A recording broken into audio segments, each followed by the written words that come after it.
I appreciate you guys. Thank you so much once again for joining me. I'm Boston Bryant. This is Blunt Politics.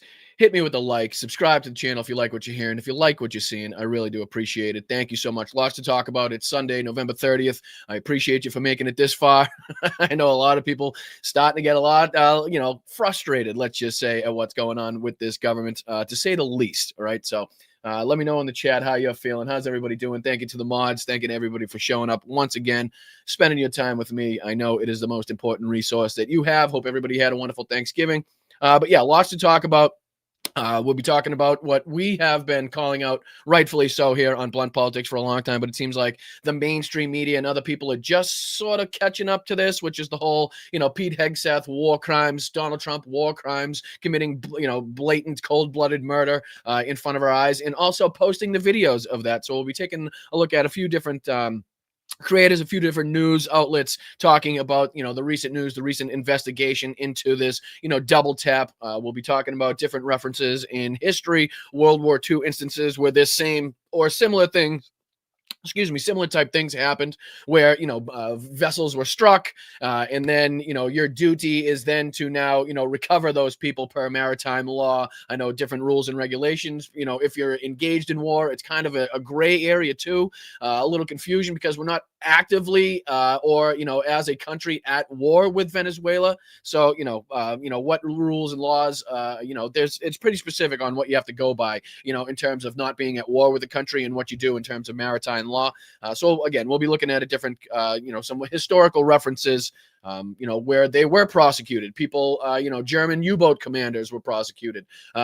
Different people in the United States military, the British military that have been prosecuted for, killing civilians or killing survivors in an instant where they had the opportunity or the ability to rescue them, arrest, detain, capture, and they took the other stance. So yeah. It's never been about the drugs. People are now obviously starting to realize that now that we have Republican politicians on Fox Business kind of, saying the quiet part out loud, saying that this is basically just 100% for the oil. That's what we're down for. The oil conglomerate in the United States will have a field day down in Venezuela. All we need to do is go to war and remove Maduro. So we'll be taking a look at that.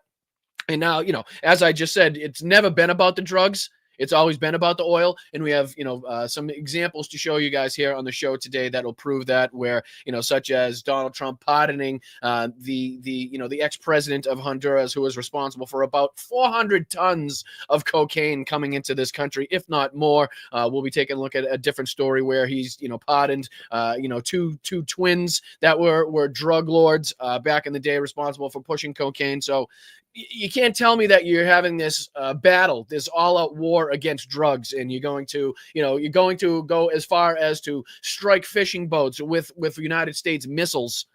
Because you deem them as narco terrorists, but also be releasing people that were responsible for much more drugs coming into this country, and you're signing the paper yourselves. It doesn't make sense. We're not, so we'll weigh that up. We'll also, like I promised you during the week, taking a look at this. I'm gonna throw this on your screen. It might be a little easy for you guys to follow along on this one. But yeah, we promised this one during the week, and we're definitely going to dive into it today, where, unfortunately, flowers where flowers are due, praise where praise is due, credit where credit is due. Piers Morgan pretty much eviscerates Dave Rubin here, at least on the argument, at least on the situation between Israel and Gaza, or the situation in Gaza between Israel and Palestine. So we'll be diving into, a little bit of that. We'll be talking about some frontline advancements. We'll be taking a look at some frontline updates. We'll look at the deep state map.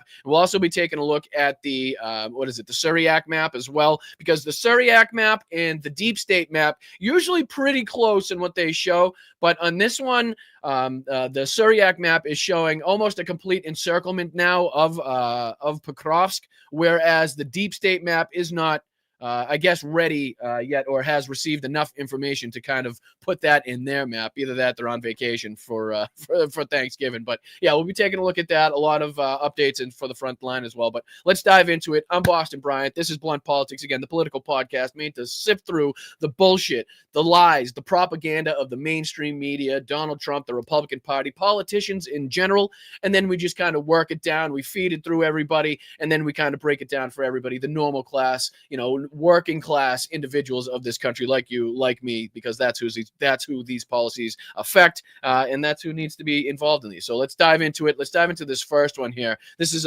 Preston Stewart, somebody we should be familiar with if you've been watching the channel for any time now, and he's got this U.S. double taps survivors, again, going over the story that we've been seeing played out on social media, released with video by Pete Hegseth, by, the Secretary of Defense himself, by the Pentagon, showing their active war crimes. We talked about how, even survivors that they didn't kill were sent back to their countries of origin without being prosecuted, without being arrested, which went to show us a whole hell of a lot as to what, they might have or not have as far as intel or evidence to, again, prosecute or convict these people in an actual court of law and not just kill them with missiles and drones, for the entire world to see. But yeah, let's dive into this one in case anybody hasn't been too up to date on the news.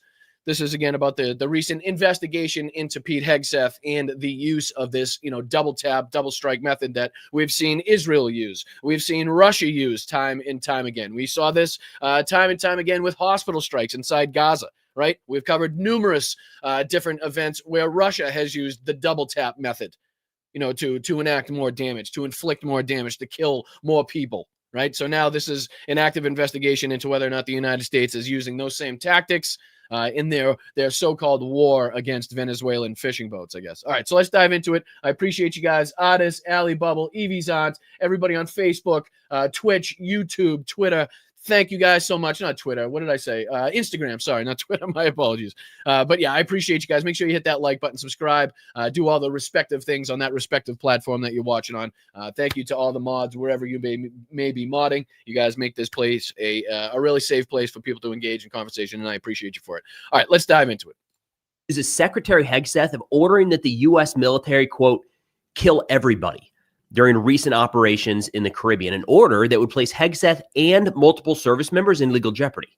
Now, the Pentagon, just as a reminder, and just to be clear, I don't think this could have been any more well-timed. I don't think you'll forget the, 8 or so senators that put out that statement, that released that video that's so aggravated, that's so fucking enraged Donald Trump and the Republicans, because the service members, the military service members in this country were actively reminded that they have a duty not to follow illegal orders. Well, guess what? Kill everybody, kill them all, leave no survivors is the best example, probably the clearest example of an order that these people did not have to follow, an illegal order that should not have been followed, but was followed. So now not only is Pete Hegseth, but also the commander, also the people that actively engaged in these strikes, also now at risk of being criminally prosecuted. So this is what we talk about. This is what those senators and people involved in the intelligence community were talking about. This is what Mark Kelly continues to fight for and talk about. This is what everybody has continuously reminded people in the military, that it was their not only their duty, but their fucking right also. Not only their right, but their duty, I should say, to not obey illegal orders that would put themselves in front of a military court of justice, right? A military tribunal. That's why we say that. So again, this is, thank you, Eileen. Thank you so much. I really do appreciate that. Thank you so much. And don't worry about it. To anybody that missed any of the shows, I know it was for a good reason. Family, friends, events, things were happening. And I appreciate you, Eileen, for popping back in and giving me the old belated 40th birthday. I thank you so much. I again appreciate you guys. You guys were so kind and so generous. I appreciate you so much. Thank you, Eileen. But yeah. So just again, as an example, it couldn't be any more well-timed, I don't think. But yes, this is probably the clearest example that people like Mark Kelly and the other senators that were, again, just reminding our military service personnel that they have a duty not to engage or follow in illegal orders. This is what they were talking about. Calling this fake news, but just a few hours ago, the Senate opened an investigation into the strike to determine if illegal orders were issued to our uniformed personnel and short answer to that is yes. Short answer to that is yes. Per international law, per fucking maritime law, per the Geneva Convention, per probably, and we don't know what the active rules of engagement are in this non-war war against narco terrorists that probably aren't narco terrorists. But again, that's what makes this whole thing like a really big gray area, which is why they love working in areas like that. Trump and Hegseth feed off of this like gray area that lawyers that surrounded them have probably told them about, right? Like, well, we could probably get away with this. People aren't going to like it, but technically, and they've probably fed them this bullshit, which is why they've engaged in this. But yeah, how much more clear could it be? Kill them all, right? When you strike a boat and you see 2 survivors clinging on to the side of that boat, and then you decide to finish them off, even though they are of no threat. The narcotics, the supposed narcotics, are now at the fucking bottom of the ocean, so they're not going to be able to make it. So what is the reason that we're now engaging in that second strike? Why would we be killing these? Why not just scoop them up, arrest them, detain them, question them? It doesn't make any sense. And it's a pretty clear act by the United States against all of those laws that we mentioned before. Subsequently followed. Now, diving into what we know, starting with the original report in the Washington Post, that will be linked in the description below. And of course, we're going to get into the Pentagon's response to these allegations as well. The Washington Post said, quote, Defense Secretary Hegseth gave a spoken directive, according to 2 people with direct knowledge of the operation. Quote, the order was to kill everybody. Talking about the initial strike on September 2nd, they say a missile screamed off the Trinidad coast, striking the vessel and igniting a blaze from bow to stern. For minutes, commanders watched the boat burning on a live drone feed. As the smoke cleared, they got a jolt. 2 survivors were clinging to the smoldering wreck. The Special Operations Commander overseeing the attack ordered a second strike to comply with Hegseth's instructions that subsequently killed both men. So this commander that was in charge there, because of the direct order given by Pete Hegseth, now found it and took it upon himself to finish off the 2 survivors clinging on to the side of the boat, because of the direct orders given by the Secretary of fucking Defense, Secretary of War, as he likes to be called now, to leave no survivors, to kill them all, right? Again, in a legal order, 0 reason whatsoever to, again, finish those 2 people off when they've posed absolutely no threat whatsoever, right? Not only that, but it is now a maritime situation where they don't pose a threat.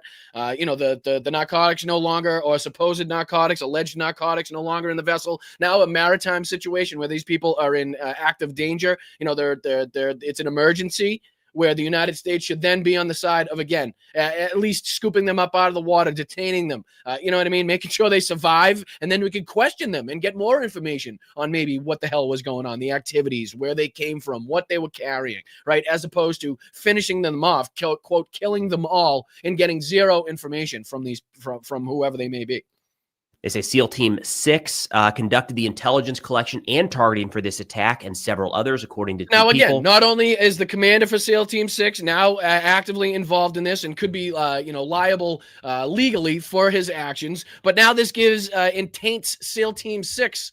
You know what I mean? Now SEAL Team 6 isn't in the news for doing something heroic or something brave or something awesome. Now they're in the news for following illegal orders from the Secretary of War to eliminate, to murder in cold blood people that were, again, clinging on to the side of a boat that posed absolutely no risk, no threat to the lives of the crew on the vessel or whoever was nearby. You know what I mean?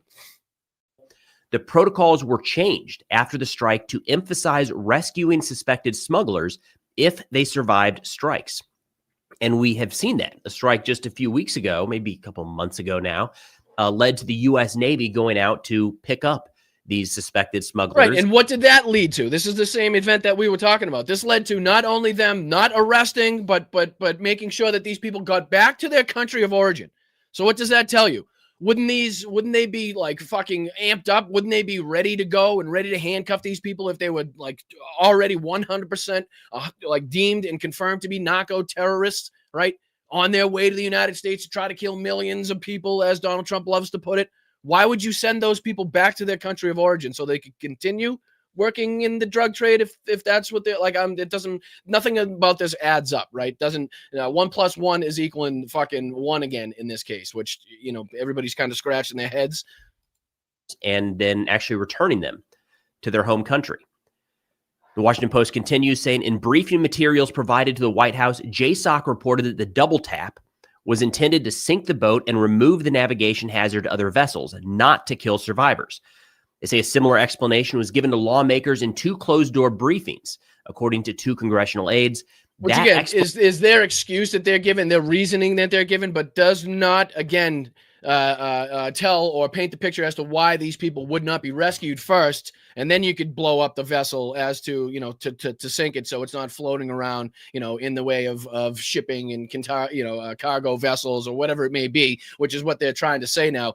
Wouldn't have been that difficult to go in, remove the survivors, and then do that, right? Which, again, several instances that we could point to, probably the most famous of which being the Peleus, right? So let me see if I can put this on the screen. So, anybody that, knows World War II, or anybody that does their deep dives into history has probably heard of this situation where in 1944, the Peleus was traveling from Freetown to Buenos Aires, right? And then on this trip, she had a crew of 35 men, mostly Greek, 18, but also British, Chinese, Egyptian, and 4 others. And then U-852, Captain Heinz Wilhelm Eck, decided to attack the Peleus, tracking her until nightfall. U-852 closed with her target on the surface and fired 2 torpedoes at close range. Peleus was hit, the first exploding in the number 2 hold, and then the second just aft in the number 3 hold. She quickly broke up, sinking in 3 minutes.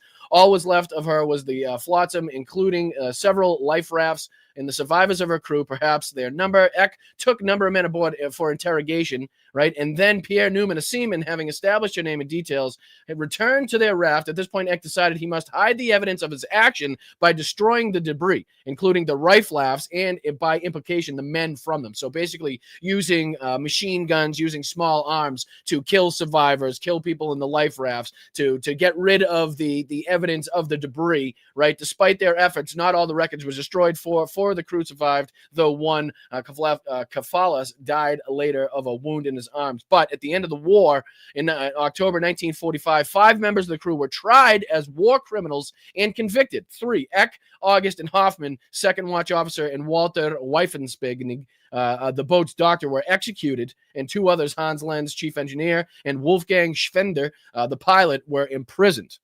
Right. So this is just, one example that we could point to where a similar action, a similar situation undertaken, obviously, involving more individuals, more numbers of people. But, you can look at this and say, OK, how is this different? You struck the ship. The people went in the water. You saved a couple, but then you decided to machine gun a bunch of them to get rid of the, to get rid of the evidence. Right. You know what I mean? Basically, what happened here, they're trying to sink it, saying that they're trying to get it, remove the navigational hazard. But what they did was remove 2 human lives in the process. Right. And then, there's obviously different cases that you could talk about, not very of exact nature, but you know what I mean? The Italian massacres, La Paradise massacre. There was a bunch of them in here. There was the Malmedy massacre where, 74 members of the of the Waffen SS were tried for the killing of unarmed American soldiers. Approximately 100 Belgian civilians during the Battle of the Bulge. All were found guilty, and many receiving death sentences. So there's a bunch of different stories like that.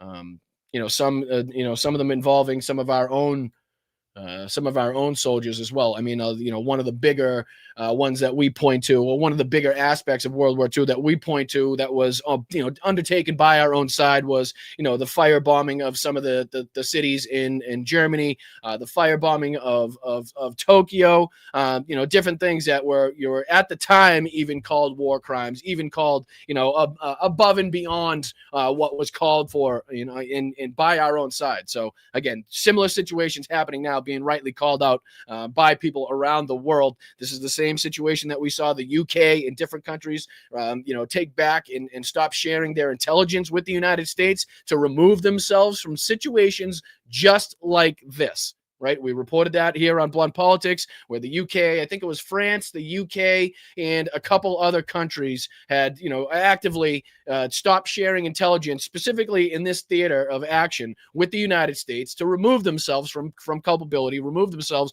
from liability, in just for this exact purpose right here. Nation prompted frustration among some members of Congress who say they believe the Pentagon has been deceptive in its description of events. Todd Huntley, a former military lawyer who advised Special Operations Forces for 7 years and now is the director of National Security Law Program at Georgetown, said, quote, even if the United States were at war with the traffickers, listen, an order to kill all of the boat's occupants if they were no longer able to fight would in essence be an order to show no quarter, which would be a war crime.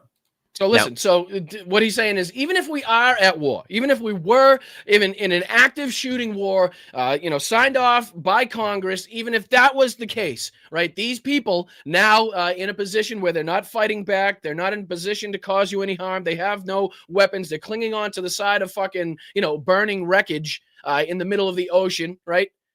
That would be a position where you would now be required to, give them care or, give them quarter, right? Which is what was mentioned there. So to give people no quarter would be actively against the Geneva Convention, even if we're at a time of war. So now at a time of peace, you can see how egregious these actions would be on top of, again, the other situations, the other boat strikes that have been undertaken.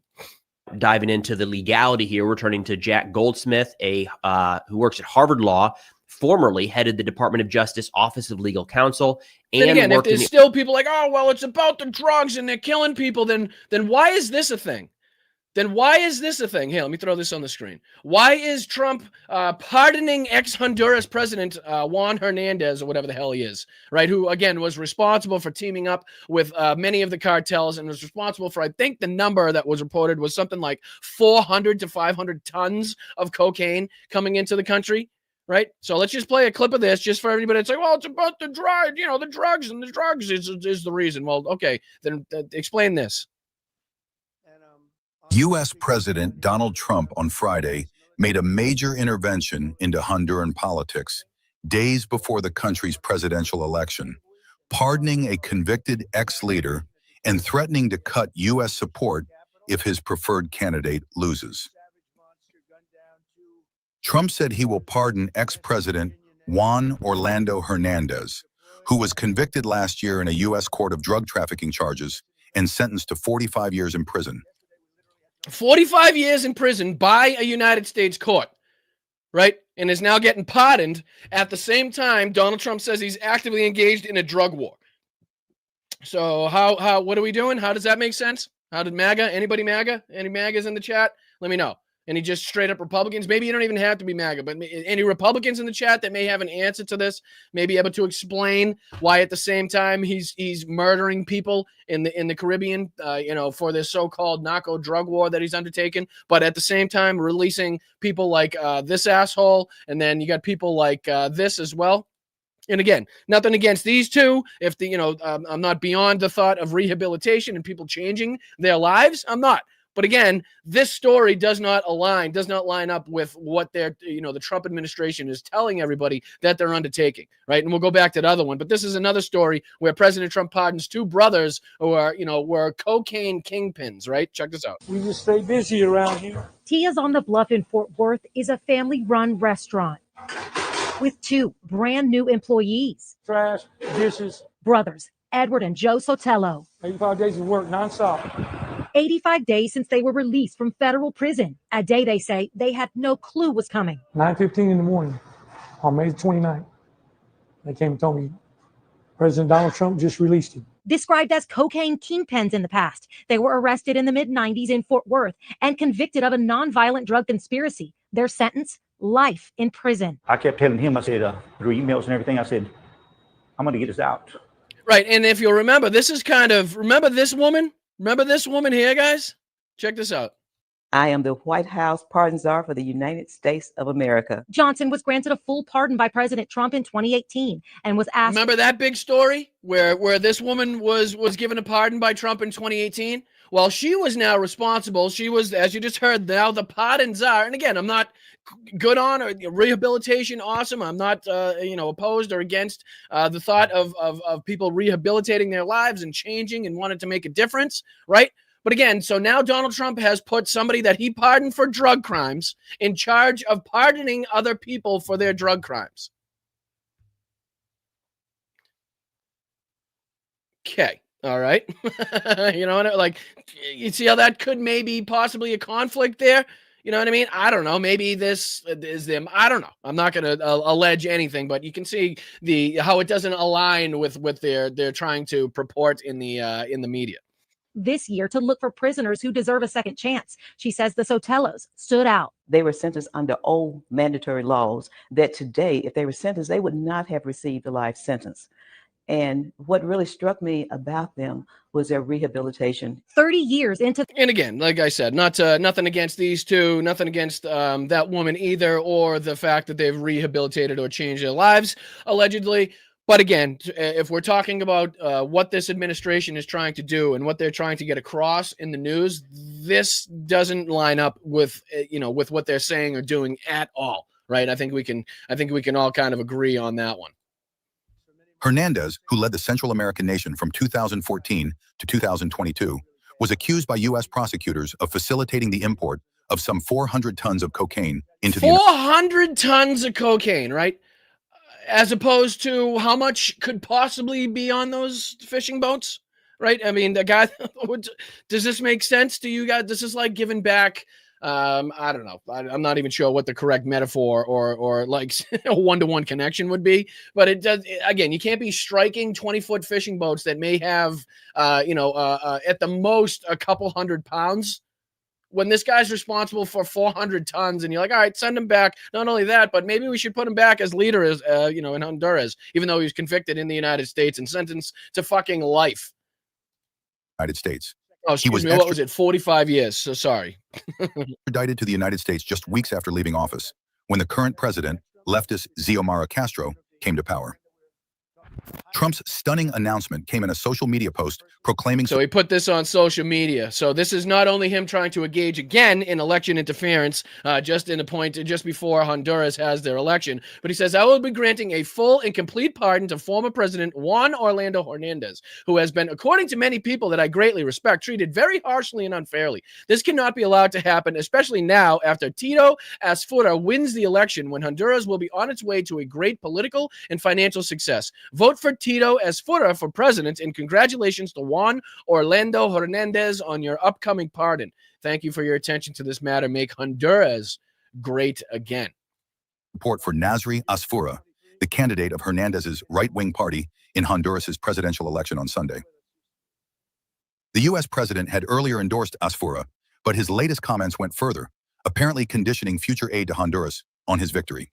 There you go. So once again, threatening, just like he did to New York City with the Mamdani race, right? So if you vote for Mamdani, I'm not going to send you the aid. I'm not going to sign off on the aid that I have a legal obligation to sign off on. This is the same thing that he's doing in other areas, in other countries as well, right? He just did it with, what's the other guy? The guy with the fucking chainsaw, Malay, right? So, him just kind of putting his thumb on the, putting some political pressure on these countries by threatening the withholding of aid and money to these countries if they don't vote for the candidate that Donald Trump wants them to vote for. Doesn't win, the United States will not be throwing good money after bad, because a wrong leader can only bring catastrophic results to a country, no matter which country. Here's the threat that he put on Truth Social. So we'll do for the great people of Honduras. We'll be very supportive. If he doesn't win, the United States will not be throwing good money after bad. So we're not going to give you money. Basically, if you vote for the wrong candidate, we're not going to be sending you money, because a wrong leader capitalized for some reason, can only bring catastrophic results to a country, no matter which country it is. Tito will be a great president, and the United States will work closely with him in order to ensure the success with all of its potential of Honduras. Additionally, I will be granting a full and complete pardon, as we just read. But yes, this is how he decides to put his thumb on the scales here of the elections in Honduras. It is, Trump said on his Truth Social platform. Trump had made a similar threat before Argentina's election last month. I think the great victory in this election, President Milei, I think he is going to expand his coalition, and they have some big refinancings next year.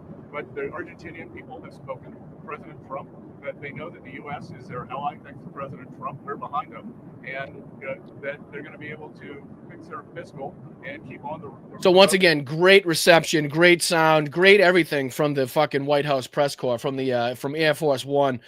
Great, as you can see, you can almost kind of make out that fat orange blob in the center of your screen is Donald Trump.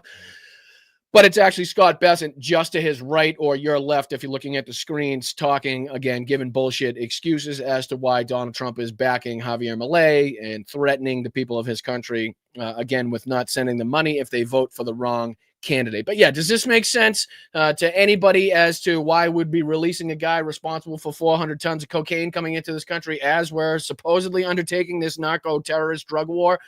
In murdering people in broad daylight and then posting the videos online? Does that anybody in the chat make sense? No? Okay. Didn't think so. All right. So there's a couple. What time we got? 10:30. So we're doing all right. We could probably take a look at. What do I want to take a look at? We could probably take a look at this video here because this is another. This is Ryan McBeth. I don't know if anybody's familiar or unfamiliar with Ryan McBeth, kind of describing the same kind of the same situation. He's talking about the drug boat strikes in the Caribbean and whether or not it's a war crime, whether or not what action should be taken here. So I'm going to skip in just a little bit past his, and then see if we can dive into it. About 80 some people have been killed. There were 2 survivors that were captured alive and repatriated. And I believe 11 boats were hit in the Caribbean and 11 in the Pacific or so. The Trump administration says these boats are run by narco-terrorists from groups like the Venezuelan gang Tren de Aragua and Colombia's. I watched a little bit of this, and it continues. He continuously struggles with Tren de Aragua. And it gets I think worse throughout the video. But yeah, he's talking about the lies here and the assumptions and these the alleged allegations that Tren de Aragua is fucking behind all of this, I guess, or related to, I don't know, somehow fucking Maduro's like the boss or something. ELN. What the administration hasn't done though is release detailed public evidence for each boat. So from the outside, like just you and me, all we see is video of a small vessel and then fire. Now, just to be clear, drug trafficking in that region is absolutely real. Venezuela is a transit country for Colombian cocaine heading. But that's just the thing that we've talked about. Like, if you really are serious about stopping the trafficking, if you're really serious about stopping the drug trade, then you need to go to the point of origin, right? You don't go to the, to the through point. You go to the places that it's made. You go to the people that are making it. You go to the organizations and the cartels that are making it and responsible for the origins of the drugs. If you're really serious about it, right? You don't go for the transit hubs because that doesn't stop. That just makes these people find other routes. They find other ways, other methods, right? So to, again, put all of this on Venezuela when we know about the numbers and the statistics of the drugs coming from Mexico, Colombia, Peru, right? As opposed to the origins or originating in Venezuela type of thing. The fentanyl precursors from China go to Mexico. From Mexico, United States citizens on the whole, on the vast majority of it being trafficked by United States citizens back into the country, right? So that's, again, that's the kind of the game that they're playing, that we need to continuously remind ourselves that, yes, it may be a transit, but that doesn't make sense. You're not going to sit at the transit, again, and expect to stop this, right? You're just going to make them flow to other routes and find other methods. Europe, and there are gangs and corrupt officials involved.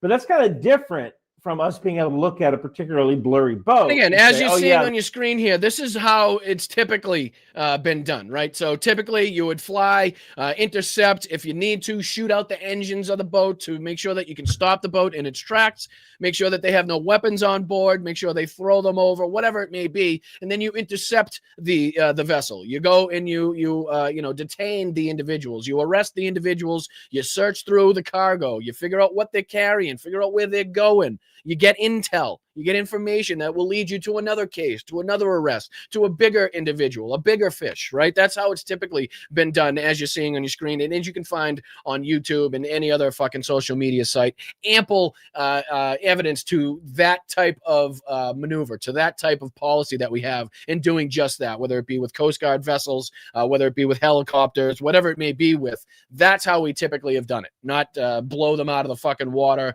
with, ballistic missiles and drones and shit. Those 11 people are definitely cartel gunmen. And this is actually so concerned the United Kingdom that they stopped sharing intelligence with the United States. They don't want any part of this. So, like a high level, we are running what looks like a limited air campaign against suspected drug trafficking at sea, far from U.S. shores, using the Navy and possibly Air Force platforms.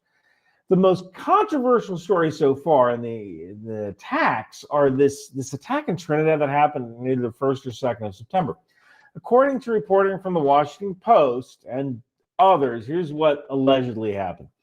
Intelligence flags a Venezuelan boat as a possible smuggling vessel tied to Tren de Aragua. Secretary of Defense Pete Hegseth is sorry. I know it's completely irrelevant and secondary to the video, but what was that gang's name again? Smuggling vessel tied to Tren de Aragua. Secretary of Defense. Sorry. Sorry. It's the little things. It's Tren de Aragua. They're not Tren de Aragua, but again, side note, secondary, irrelevant. My apologies. Pete Hegseth is briefed. According to multiple officials, he says something very close to kill everybody. The first missile strikes the boat. Most of the people on board are killed. The vessel is destroyed. Then the ISR, Intelligence Surveillance Reconnaissance Aircraft, spot 2 survivors in the water clinging to wreckage. A second strike is ordered. These 2 men are killed. In total, 11 people die in that incident. Hegseth denies that he gave an illegal order. He says the operation is lawful. The people in the boat were designated terrorists, and the videos being shown are out of context. He also said that, yes, a second strike was conducted, but the vessel was a hazard, maritime navigation hazard. He also contrasted this with the previous administration, saying things like, well, they killed terrorists. We kill terrorists too.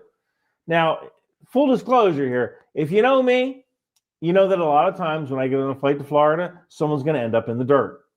I have no problems dropping bombs on bad guys. I'm really good at finding people to drop bombs on. They say God gives everyone a gift. He didn't make me a poet. I mean, I'll find you, then they'll commence weaponeering. I'll go home, crack open a beer, order a pizza, and watch the Wizards. Although at 2-16, maybe not. I think the Wizards are the worst friggin' team in the league. Maybe they could actually win a game if we drop the bomb on the opposing team. Now, critics, including former military lawyers, some members of Congress, people on Twitter, look at that alleged second strike on unarmed survivors and say, wow, that sounds a lot like a war crime. And this is kind of where it's important to separate emotion from facts, or my team good, your team bad, from reality. We do not have the full ISR video of exactly what happened. We don't have the classified intelligence packages. We don't have the exact rules of engagement. We don't have a list of who those 11 dead people from that strike were. What we have is multiple independent outlets describing the same basic sequence here. First strike destroys the boat, survivors in the water. Second strike ensures there's no survivors, and officials on background confirm what they're told to do. And I think everyone's actually getting their information from the Washington Post. So we might only have one source of information here. And we're in this uncomfortable place where the allegation is specific and somewhat credible, but we, the public, don't have the original tape. So anybody who's commenting on this has no idea what they're talking about. So what does the law actually say about people in the water? Well, let's park the politics, right, and talk law. Because on this point, the law is actually pretty darn clear. There's 2 bodies of law that matter. The law of armed conflict, the LOAC, and the Geneva Conventions that we talked about a lot on this show. Geneva Convention stuff. And then there's maritime law or law of the sea. And then maritime law, obviously, what the rules and regulations as to, how you behave yourself on the waves, right? Which, again, we've talked about on this show a lot. Something that is very important. Something that people take very, very seriously. So yeah, something that definitely should be brought up in this situation. This is what ships have to do when they see people who are in distress at sea. Once you're in an armed conflict at sea, Geneva Convention 2 says wounded, sick, and shipwrecked members of the armed forces have to be respected and protected and cared for in all circumstances. Shipwreck includes people who were forced to abandon a destroyed vessel, which is lawyers speak for guys floating in the ocean, right? Additional Protocol 1 adds a famous hors de combat rule. If someone is out of the fight, unconscious, wounded, or otherwise incapable of defending themselves, and they're not trying to escape or be sneaky, you can't make them the object of attack. Okay, right there. So if somebody does not have the capability to inflict damage upon you, if they're not trying to run, if they're surviving a shipwreck and floating around on the water, you now have the obligation, the duty, to pick them up, to make sure that you care for their survival, to make sure that they're fed, they're housed, they're clothed, they're kept fucking warm. Like that's on you. Even if we were at a time of war, even if we were engaged in a fucking World War II like battle for survival, that is still the rules and regulations put in there by fucking sane people to make sure that barbarity doesn't ensue on all sides, and that we don't all become fucking barbarians, right? So very important shit that we got to talk about. Very important shit to remember, whether we're not at war or we are at war, right? Still, on all fronts, this is fucking against the rules, against the regulations. Oh, got a dude in a life jacket, no gun, no boat, no engine, 50 miles offshore. Dude's not a target anymore. He's a rescue and detention problem.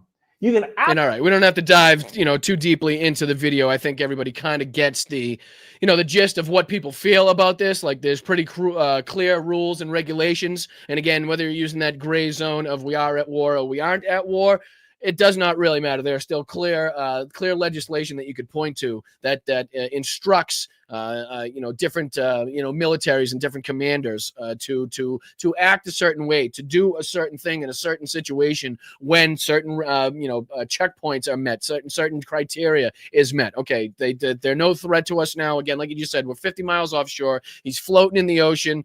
His vessel's gone. He's got no gun. He's got now we're in the position where we can rescue him and not put our crew in jeopardy. Right? I think we can be clear on that one. So yeah. So just to kind of give you different aspects of different creators and what they're saying, and I know we show Preston a lot, and I just want to make it, kind of spread the wealth, share the wealth a little bit, give you different perspectives of different people. I watch a ton of different creators when it comes to, what's going on in Ukraine, insights into the Russian military, insights into like different things like that. So, a lot that we could pull from. But what do you say we dive into our next topic of discussion, which is something we brought up earlier in the week that we were going to talk about, ran out of time on the show the other day, but luckily we do have the time now. So this is Piers Morgan, surprisingly, on with Dave Rubin. Dave Rubin, an ex-TYT acolyte affiliate who left them under bad terms, went out on his own, yada, yada, yada, became a boy of the, the gay representation, the poster child for the gay Republican, the gay Trump supporter, even though they in absolutely no way, shape, or form respect him or support him back, and actually went on to demean and degrade him when he and his partner tried to or went on to adopt children. So yeah, he was kind of called out by his own people, by his own fans, given no respect. The same guy that Ben Shapiro said he wouldn't attend the wedding of. So yeah, this guy, Dave Rubin, in case you're unfamiliar with Dave Rubin. But yeah, Piers Morgan here, somebody that, a Donald Trump bootlicker, an ass kisser, probably more than most. But again, on the situation, on the, the problem that is, Israel and their handling of what's going on in Gaza and the Palestinian people, he seems to be turning a corner, right? He seems to be less willing to deal with the Israeli propaganda, the Israeli ministers and spokespeople coming on his show to spew lies and hatred. He seems to be more willing to call things out. Again, do I think that he is on some hand absolutely responsible for the extent and the willingness of the Republicans and Donald Trump and Benjamin Netanyahu to do what they did? He gave them a platform to do it. He absolutely was okay with it until a certain point. But again, credit where credit is due.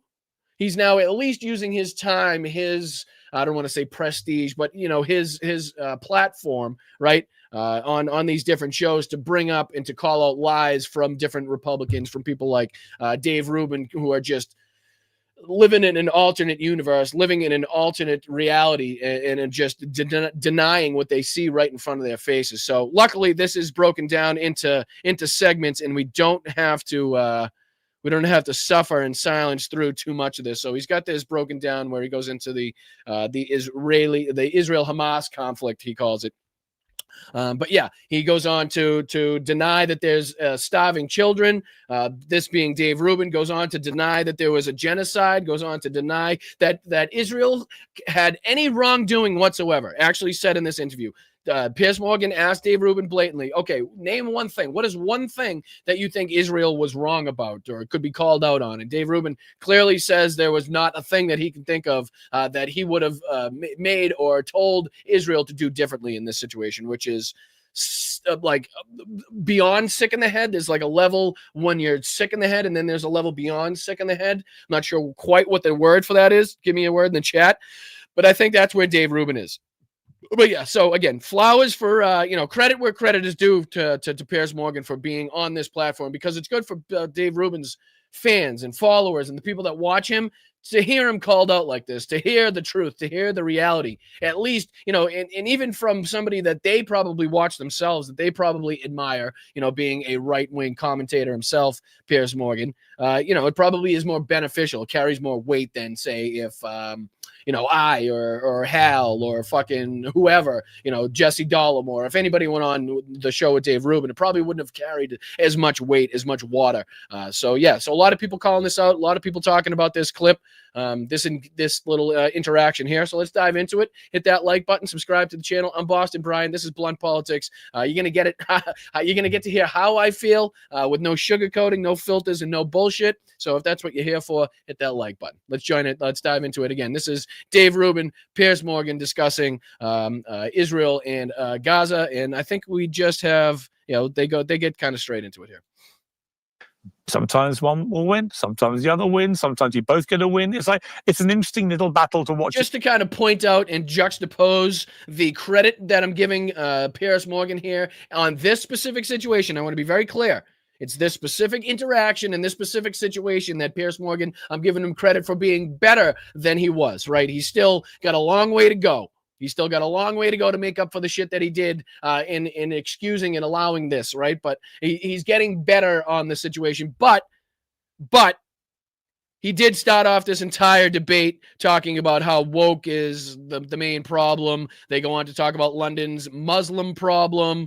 Tommy Robinson, to Pierce's credit, again, he kind of calls out Tommy Robinson as the degenerate, person that he is. But then he goes on again. This whole thing is titled "Woke is Dead. What Comes Next is Far Worse," and that's a quote from Piers Morgan. So again, hasn't come around on all aspects, but at least on this one topic, he seems to be doing a little bit better. If you're not on the so in that moment side. when I pulled the receipts out and I read his titles back, so what's going on in your mind when you see one of those moments? Is shut up and let Dave do his thing.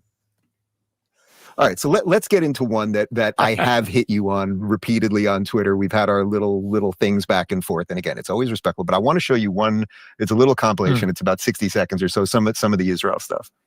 Basically, and this is great because this is Dave Rubin thinking he's getting Piers Morgan in a gotcha, when in reality he's playing highlights. He's playing fucking the all-star reel from Piers Morgan, calling out Israeli propagandists, calling out Israeli officials, calling out Israeli fucking spokespeople. Right? But Dave Rubin's playing this like, oh, we're gonna get him. Like once my fans see that he's fucking calling out Israel and he's not 100% pro-Israel, they're gonna really jump on his ass.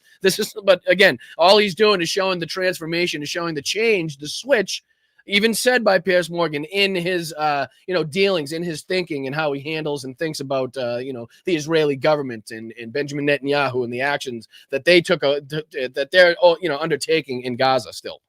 War on a very small area of land, densely populated by 50% children. And in the process, you're killing thousands and thousands of children. And we'll Facts. Okay, so we'll just go. Can we go? Let's go line by line. Let's go line by line and see if there's anything that Dave Rubin rightly has to call it. So far, Piers Morgan and what he's saying clearly correct, clearly factual in what he's saying. continue to do so. And I have resisted going as far as you have done in your criticism of the Israeli government. Even says it right there. Even admits himself that I have resisted. I have not done my duty as a journalist, right? To criticize, to call out the bullshit. He says it right here on camera, and then he goes on to say, "Well, no more." Right. This is basically where he draws the line in the sand, where he kind of the flip switch in his brain. Right. And he's like, no more. All right. I've been unwilling to call it out. I've been unwilling to say what I believe when I'm seeing with my own eyes, but no more. Right. Resist no more. I think we've reached common ground about what we view is happening and has been happening through this period of this blockade, which frankly is just starvation of the people there, including so many innocent young women and children.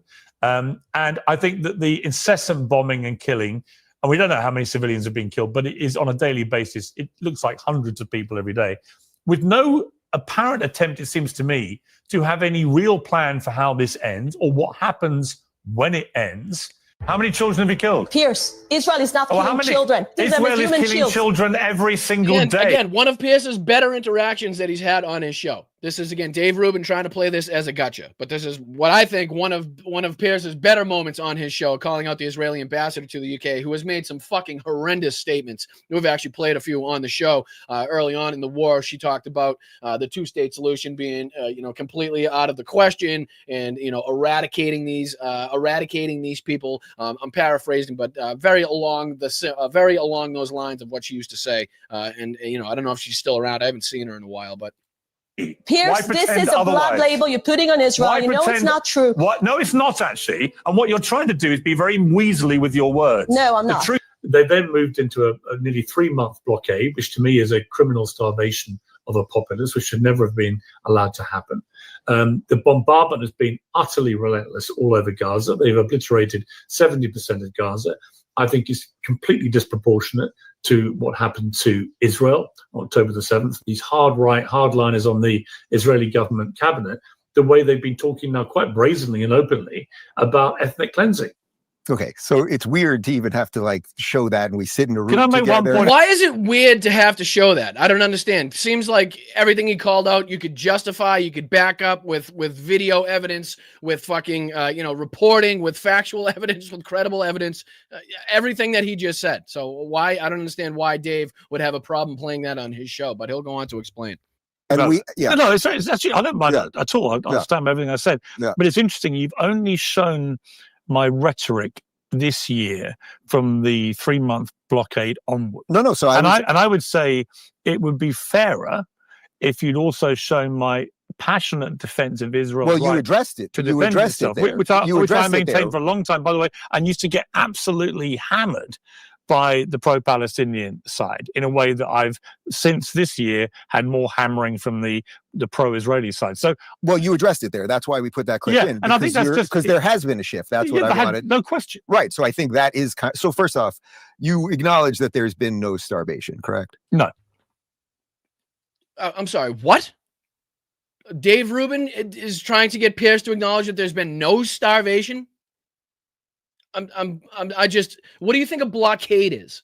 What do you think it means for the Israelis to not allow aid trucks into Gaza? What do you think that does? What do you think it means when Netanyahu pays these different gangs and groups to raid and steal the aid trucks and rob the aid trucks? What do you think that does to the population? So you're punishing the civilian population for the acts of the government, which is considered, right, a war crime. You cannot punish the population, right? You cannot just generalize your punishment to the entire population for the acts of the government or what you perceive to be the acts of the government. That's just, again, a clear and blatant war crime. But did he not see the blockade? Did he not see the trucks not being allowed in? Did he not see, even when they were allowed in, the percentage of trucks and the percentage of food that was going to go to, and only help a certain percentage of the population there? I mean, what alternate universe do you have to live in to, I mean, again, are there people still out there denying the genocide and that we all saw and continues to take place? Absolutely. But I don't know if anybody that I've heard is stupid enough, is ignorant enough, is fucking shameless enough to go on record and say that there was no attempted or ongoing starvation of the Palestinian people by not allowing aid into that area. I mean, that is just, it's beyond factually untrue. It's beyond something that, like, you would have to be fucking closing your eyes and blocking your ears, to even think is a remote possibility. Unreal. So I think that is so. First off, you acknowledge that there's been no starvation, correct? No, you don't acknowledge. I don't acknowledge that. Well, there was starvation of the Israeli hostages, but you yes. So where are the videos and images of the starving Gazans? Well, I've seen a lot. I'm sorry. What? I'm sorry. What? Okay. Oh, Jesus Christ. All right, bear with me just a second. Just in case, we'll do the work. We'll do the work that fucking apparently Dave Rubin, who makes millions and millions and millions of dollars, who has a fucking entire production studio, an entire production crew, fucking an assistant to an assistant, right? Who knows? God knows how many platforms that he's monetized on. Somehow couldn't do a 2-second fucking Google search and just type in starving Gazans. Just type in starving Palestinians and see what that brings up. So here's one from Human Rights Watch. That doesn't look like a well-fed child to me. Here's the UN, United Nations. That doesn't look like a well-fed child to me. Do any of these look like well-fed children? Because Dave Rubin's going to go on to say that all he sees is just really fat and healthy Palestinian kids and men. Because that's what he's going to go on to hear. So brace yourselves. It's going to be incredibly fucking, frustrating. It's going to be incredibly angering. But there you go, Dave. Is this the sign of somebody that's getting the nutrition that they fucking so deserve, that they need to survive? How about this one, Dave? How about that one? Does this look like a group of people that's getting the fucking treatment they need? What about this one? What about this one? What about this one? What about this one? What about this one? What about that one? What about that one? Or this one? Or that one? What about this? Does this look like a fucking kid that's getting the food? And what about this one, Dave? Because we could do this for a long fucking time, my friend. We could do this for a long fucking time. Just sit here and play different videos and pictures to prove you looking like an absolute fucking tit. Like a genocidal maniac. Good fucking grief. Unreal. So yes, to answer your question, do I see the evidence of the ongoing starvation? Did we see what was going on in broad daylight in front of our own eyes? Yes, we did. And again, and just in case you're just joining us, here's the fucking evidence without even having to do too much deep diving. Why would these fucking pictures even be a remote possibility if everybody in the area is fat, happy, and healthy? Why? Please, somebody explain to me how this is a remote possibility that these pictures are a thing if everybody's fat, healthy, fed, and healthy. Come on. I'm willing to hear it. Any MAGAs? Anybody in the chat? You fucking pricks. If you are, come at me. I'm ready. All his fakes. No, I wouldn't. I mean, if you can show me one, I'll tweet it out. Okay, here's my problem with this. Yeah. So the problem is my number one problem with this. Yeah. You can say there's no starvation. I can say there's starvation. No. That shouldn't be your problem with this. The problem is that he can say it. Your problem is that he is saying it. Just completely, removing himself again from reality, from the fucking reporting, from the pictures, from the videos that have been happening for years now. It's not like this just started yesterday and he just is not fucking up to date on what's going on. He's just not up to speed. He's completely denying history. He's denying reality. He's trying to rewrite history on the benefit, of the fucking aggressor, right? Of the maniacal, monstrous dictator responsible for these fucking, the egregious genocide. That's the side that Dave Rubin's on. The UN says there was starvation, but you guys don't believe a word the UN says. The other official bodies say there was starvation. You don't want to hear a word they say. Israel denies everything. And in the end... So that makes them fucking morons, Pierce. Call it as you see it. Call it as it is. People that are unwilling to acknowledge reality, unwilling to acknowledge what fucking smart people have reported on, have investigated, have evidence to prove, Makes them fucking morons. They're ignorant, incapable assholes is what they are. Just fucking ruining our society and dumbing people down at a rate fucking not seen in generations. Anybody that listens to these fucking hacks. Biggest problem is that Israel will not allow, to this day, international journalists into Gaza to do their jobs. And great point brought up by Pierce here. Let's see what the response is by fucking Dave. I keep asking, why is that? Because you and I can... Well, because they're virtually all activists, not journalists. No, I don't mean... Oh, okay. Oh, wait a minute. I'm sorry. So, the reason that Israel has not, even before this engagement, even before this action, was not allowing international journalists in there is because, get this, ladies and gentlemen, all of the international journalists on the planet are crazed lunatics from the left. And I guess won't do proper reporting is what Dave Rubin wants you to believe. That's the reason that...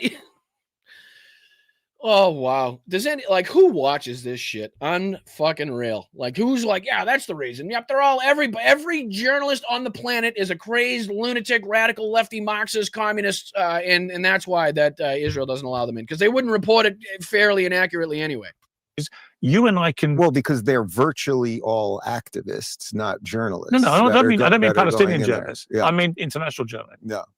I mean, the international... So let in Reuters, let in AP, let in the BBC, let in Sky, let in it's also NBC, a war zone. Let in it's ABC. A war zone. Yeah, but they operate in war zones all over the world. But so when this all ended a few weeks ago, when Trump does this thing... Didn't end a few weeks ago. The death, the destruction, the chaos, the instability, fucking... none of that ended. None of that ended. We've reported on it here. We've talked about it here almost endlessly since this fucking non-existence, not a ceasefire. Ceasefire has been announced. Again, where's that going? Anybody? No, nothing. Where are all the thousands of starving people? I mean, we're seeing videos. What do you mean? Where are all this? What do you mean? They're there. They're in amongst the rubble. They're living in tents. Because their homes that are no longer homes are still being continuously bombed by the Israeli fucking military, by the IDF. People are still actively being murdered. Let's see here. IDF.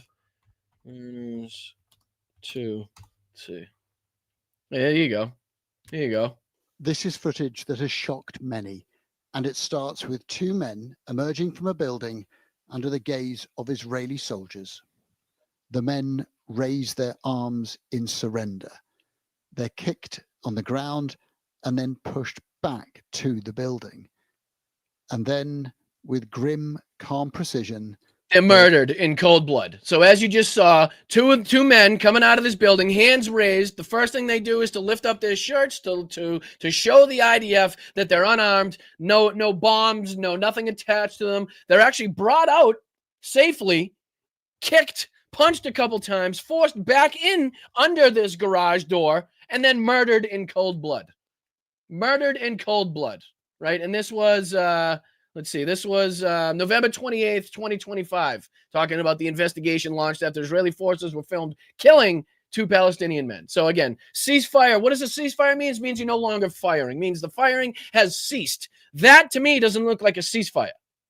And again, that's just one example that we could point to. One example reported on here at Blunt Politics. You might not have heard in other podcasts, in other places, that has been actively taking place, in and around amongst this non-existent, ridiculous fucking ceasefire that everybody loves to continuously praise. So yes, do go on, Dave Rubin, about this ceasefire, please. Of restaurants that are let the journalists in to do the job. But I mean, right now, where are they? These people have phones. How do you know? Live stream. What do you mean? Do you see where they are? Of course, they're. What? Wait a minute. Who has phones? Please let them be talking about the journalists and not the Palestinian people. People. I mean, we're seeing videos of restaurants that are. Let the journalists in to do the job. But I mean, right now, where are they? These people have phones. How do you know? Live stream. What do you mean? Do you see where they are? These people have phones and live streams. Oh, wow. Right. Let's see here. Try to get like, what's this? When's this one from? All right, just like a somewhat recent picture. Let's see if we can get a somewhat recent picture of the the habitat. Just to kind of put that on your screen. We'll just let me see if I can put this on right. This one, there you go. So just to kind of give you a little idea, just a little idea of the situation, right? So Dave Rubin's talking about restaurants opening, right? He's talking about fucking cell phones and live streams. And this is what the people are living in and amongst and around and in, like, what do we, like, who's not living in reality? You want to talk about the leftists being crazy and fucking, like, who's not living in reality again here, David? Of course, there are plenty of videos. What do you mean? There are plenty of videos. The media are not allowed to do their jobs, Dave. No. And I have a big problem. As a It's funny to me that Dave somehow has done the digging on the internet and somehow has found these fucking Palestinian live streams from Gaza, but somehow can't manage to find the pictures and the videos of the starving children and people in Gaza. How did you manage to get through the pictures and the videos of the starving kids to somehow find that fucking live stream that you were looking for from this Palestinian streamer? How did that work? The national newspapers. But the Gazans have phones, and they're showing videos of. You can say that no Gazan has starved at all. That's entirely your prerogative. Yeah. The reports. Stop letting him off the fucking hook. Stop giving him an excuse to continuously deny reality, to rewrite history on the side of the fucking genociders. So as good as Piers Morgan was and is and does a good job at calling out, Dave in this fucking position, and we'll continue to play it. He still does not want to go the full length, right? He's still unwilling to put Dave in his place. As dumb as he makes him look, it's more like indirectly doing it, as opposed to being like, okay, you're an idiot, you're a moron. There's more than ample evidence to suggest, and confirm the claims that we're making here, and you're just completely denying reality, which makes you a really terrible, terrible fucking human being. By almost every official body say the opposite, but you don't believe them.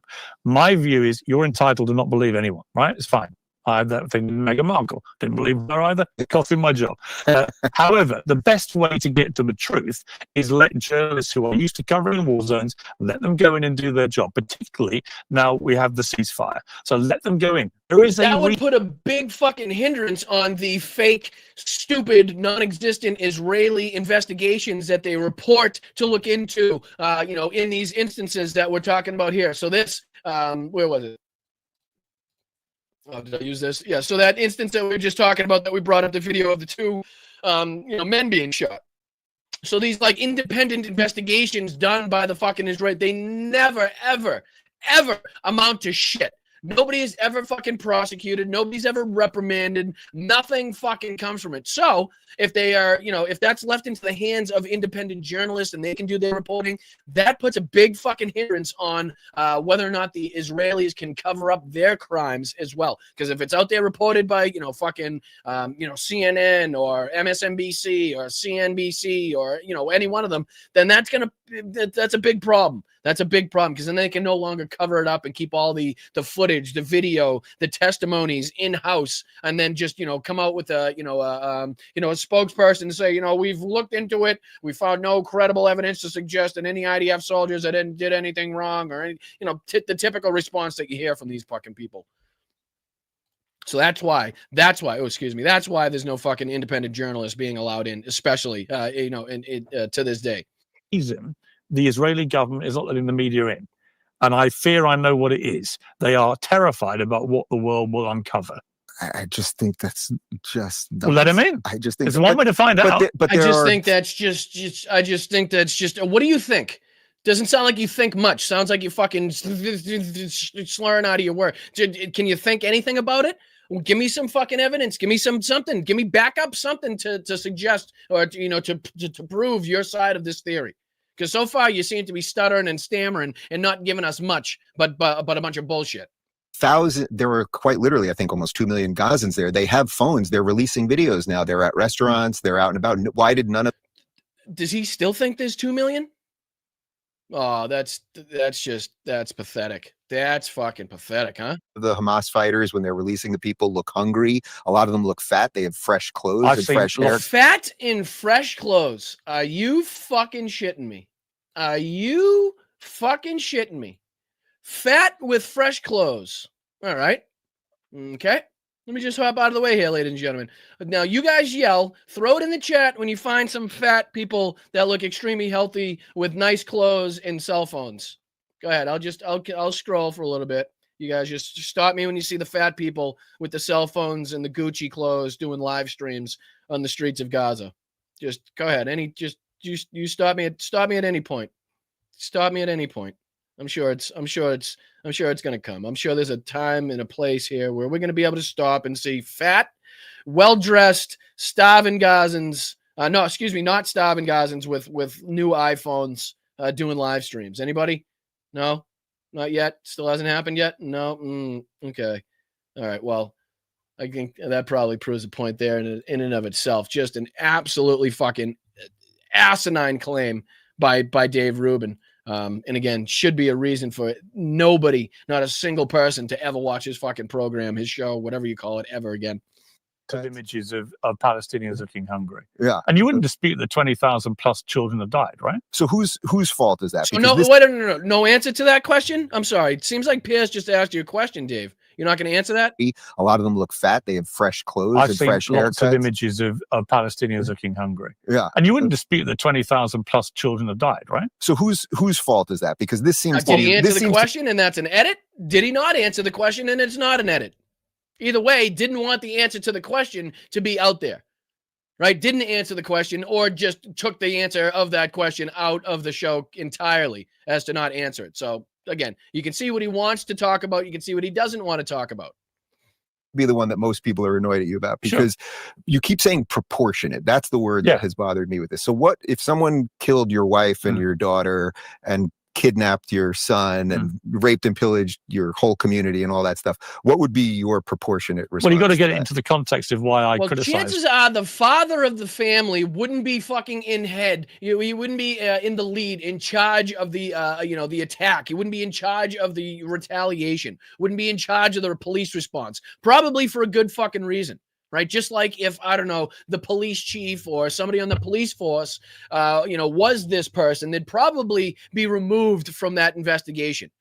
You know what I mean? Like the conflict of interest there would be enough where they wouldn't be able to do their job to the best of their ability, and it would probably cloud their judgment and force them to do something either against the law, egregious. You know what I'm like. So that person, if somebody had come in, killed your family, whatever it may be, they're probably not going to put you in charge of the response, right? So that's another way in which these situations are not the same, and it's a ridiculous comparison that you're making. What happened? I do believe the 3-month blockade earlier this year was a criminal blockade. I believe it was deliberate starvation of a people, deliberately denying them food and aid. If you has any other country in the history of the world been told to feed the people that are killing it? Convention. Well, that's just the thing. It was other countries in the world feeding them. We weren't telling Israel to feed them. We were telling them to allow the trucks in. That's it. We weren't telling the IDF to make them fucking dinners. Right? We weren't telling the IDF to cook the fucking to cook Hamas breakfast or cook the Palestinian people breakfast. We were just telling them to allow the aid trucks in that were being sent by different human rights organizations, different fucking aid organizations from all over the world. So it wasn't, you know what I mean? I mean, can we go back to the airdrops, the food drops of World War II? Right? Let's see. What was it called? Manna. It was Manna something, I think, if I'm not mistaken. Manna something. Manna. Chowhound. Is that what it was? Let me see here. Provide food to relieve a famine. The 1945 German-occupied Netherlands. Put this on the screen for you guys. So Operation Manna, Chowhound, and Faust. That's what it was. By May 1945, about 20,000 people in the Netherlands had died of starvation, and 3 million We're surviving on an ever diminishing supply of food. The main area impacted by the famine encompassed the large cities in the West. The operations were undertaken by the Allied air and ground forces on the last 10 days of World War II. A truce with the German occupiers permitted the relief operation to be carried out. So they airdropped 7,000 tons of food into the Nazi-occupied western part of the Netherlands. The operation was carried out by the RAF, the Royal Australian Air Force, Royal Canadian Air Force, Royal New Zealand Air Force, and the Polish Air Force.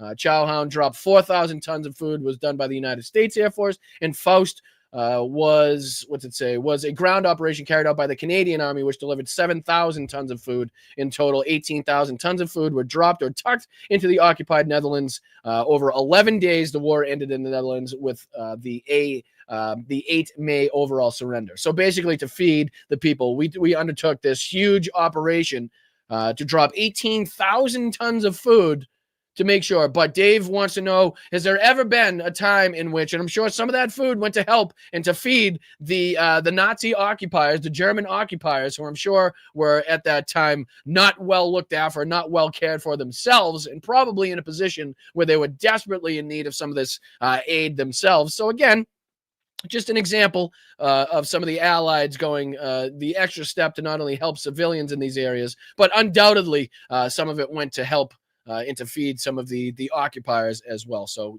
just in case, and as we can see here, Dave has no understanding of history whatsoever, and it shows. But then no other country in the world have the control. And again, not a direct one-to-one, not a direct comparison, I know, but just something that we can look back on and say, we did things that actually, we knew were at some point, were meant to benefit the civilians, but inevitably we're going to help, the occupiers in the area as well. But we still undertook those missions and still, made it happen because it was that important to us. It was that, it was that desperate of a situation where we were going to go the extra step to make sure that these people could receive food, right? Food and aid. Has any other country in the history of the world been told to feed the people that are killing it? Yes, actually. Yes. And again, what about POWs? What about POWs? Huh? Did the United States military, did the United States Army feed, clothe, house German prisoners of war?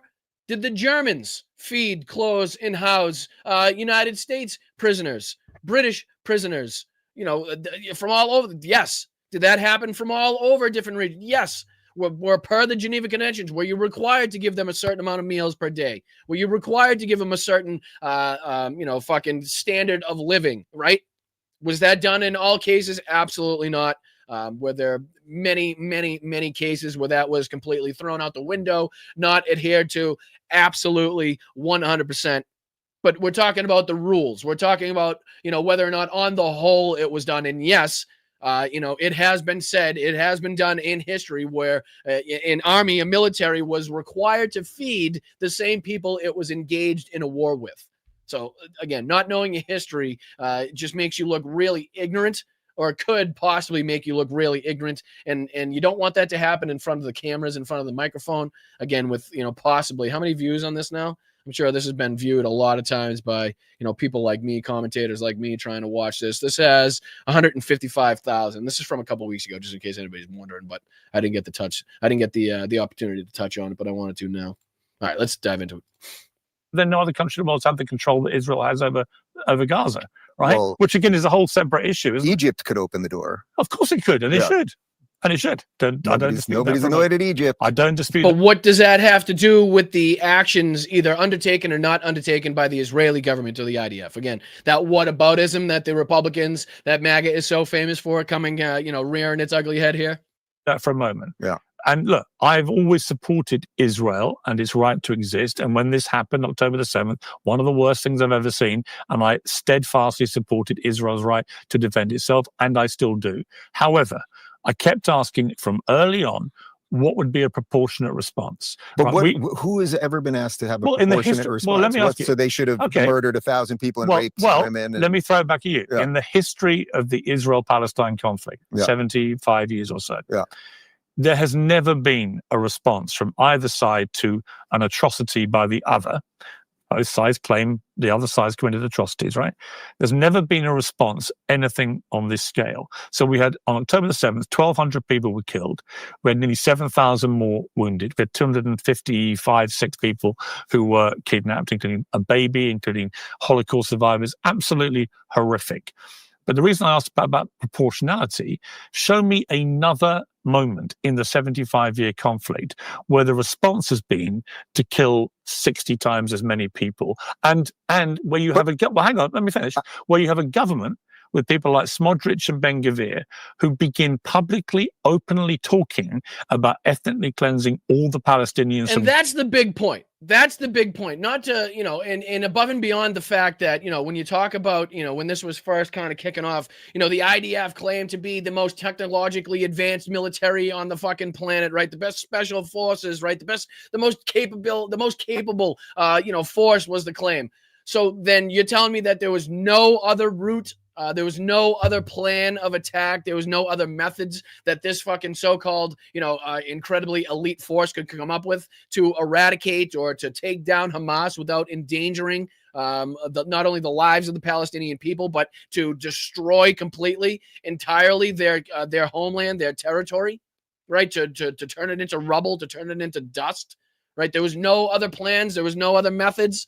Right? I don't know. It seems a little bit fucking weird to me. It's almost like when, Russia was thought to be the second most powerful military on the planet. And then we actually saw them in action. And that really became pretty rapidly not the case, pretty evidently not the case. Gaza, about annexing the West Bank, about taking complete control of all of it, to the point that Donald Trump had to step in and say that is not happening, and credit to him for doing that. Sure, so but random ministers well, they're not random ministers. Random ministers. So Smotrich, Ben-Gvir, people high-ranking fucking officials in the Israeli government, people that have very much power, sway. Could possibly sway, what's his fucking asshole's name? I can't think of it right now. Netanyahu, sorry. I don't know why that was blanking on me. But yeah, could very possibly sway what Netanyahu wants to do. Like, these people are just just random people now all of a sudden to Dave. The ambassador to the UK outright denying a two-state solution as a possibility. These are just random people.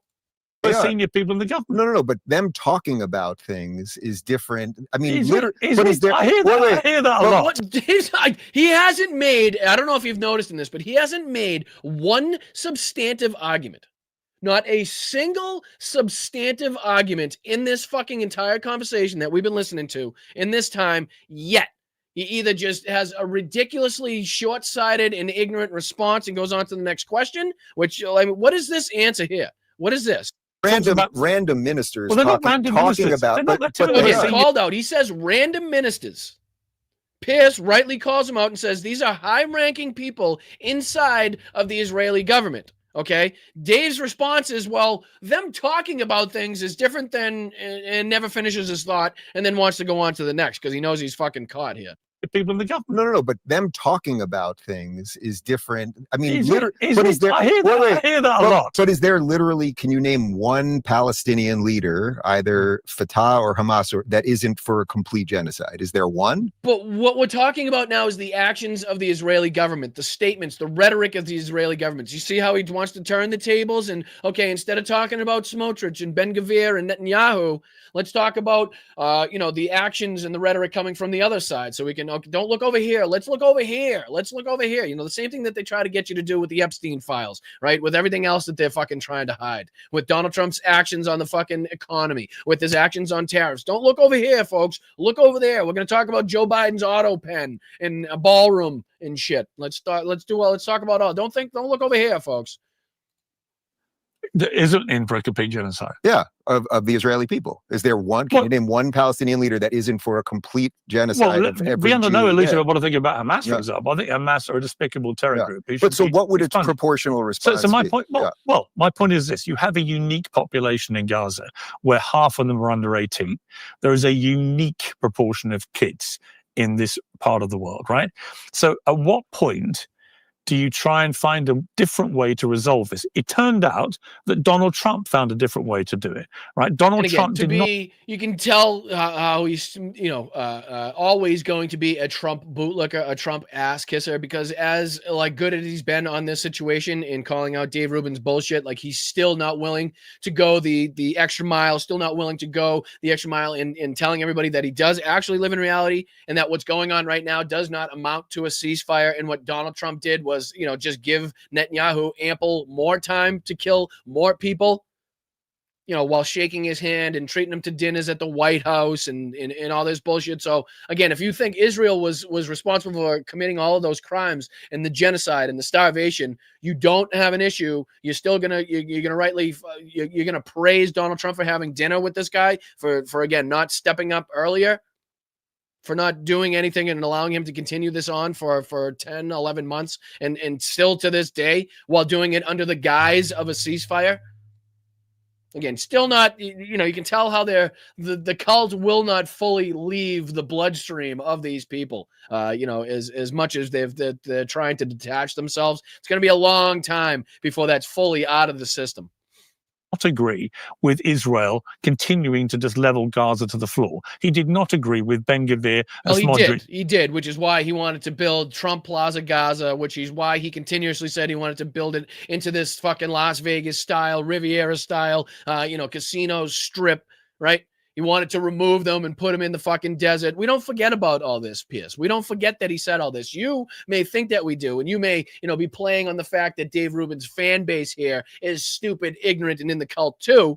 But the people watching this, the commentators, us, that we do this for a living, right, on podcasts, on live streams, on news networks, whatever it may be, we remember the shit that Donald Trump did. We remember the meetings. We remember the rhetoric. We remember the Trump Plaza Gaza idea. We're not fucking morons. Okay. And we know that a ceasefire, meaning to stop firing, is not what we're seeing, is not what we have seen. So even to call it as such is to, again, detach yourself from the fucking reality, from the actual existence on the ground. Saying kick all the Palestinians out. Actually, he wants to rebuild Gaza now and make it a He definitely said that he wanted to remove them, put them in the fucking desert. Right, he was looking for other ideas and other options and how to get them all out. The same thing Netanyahu was.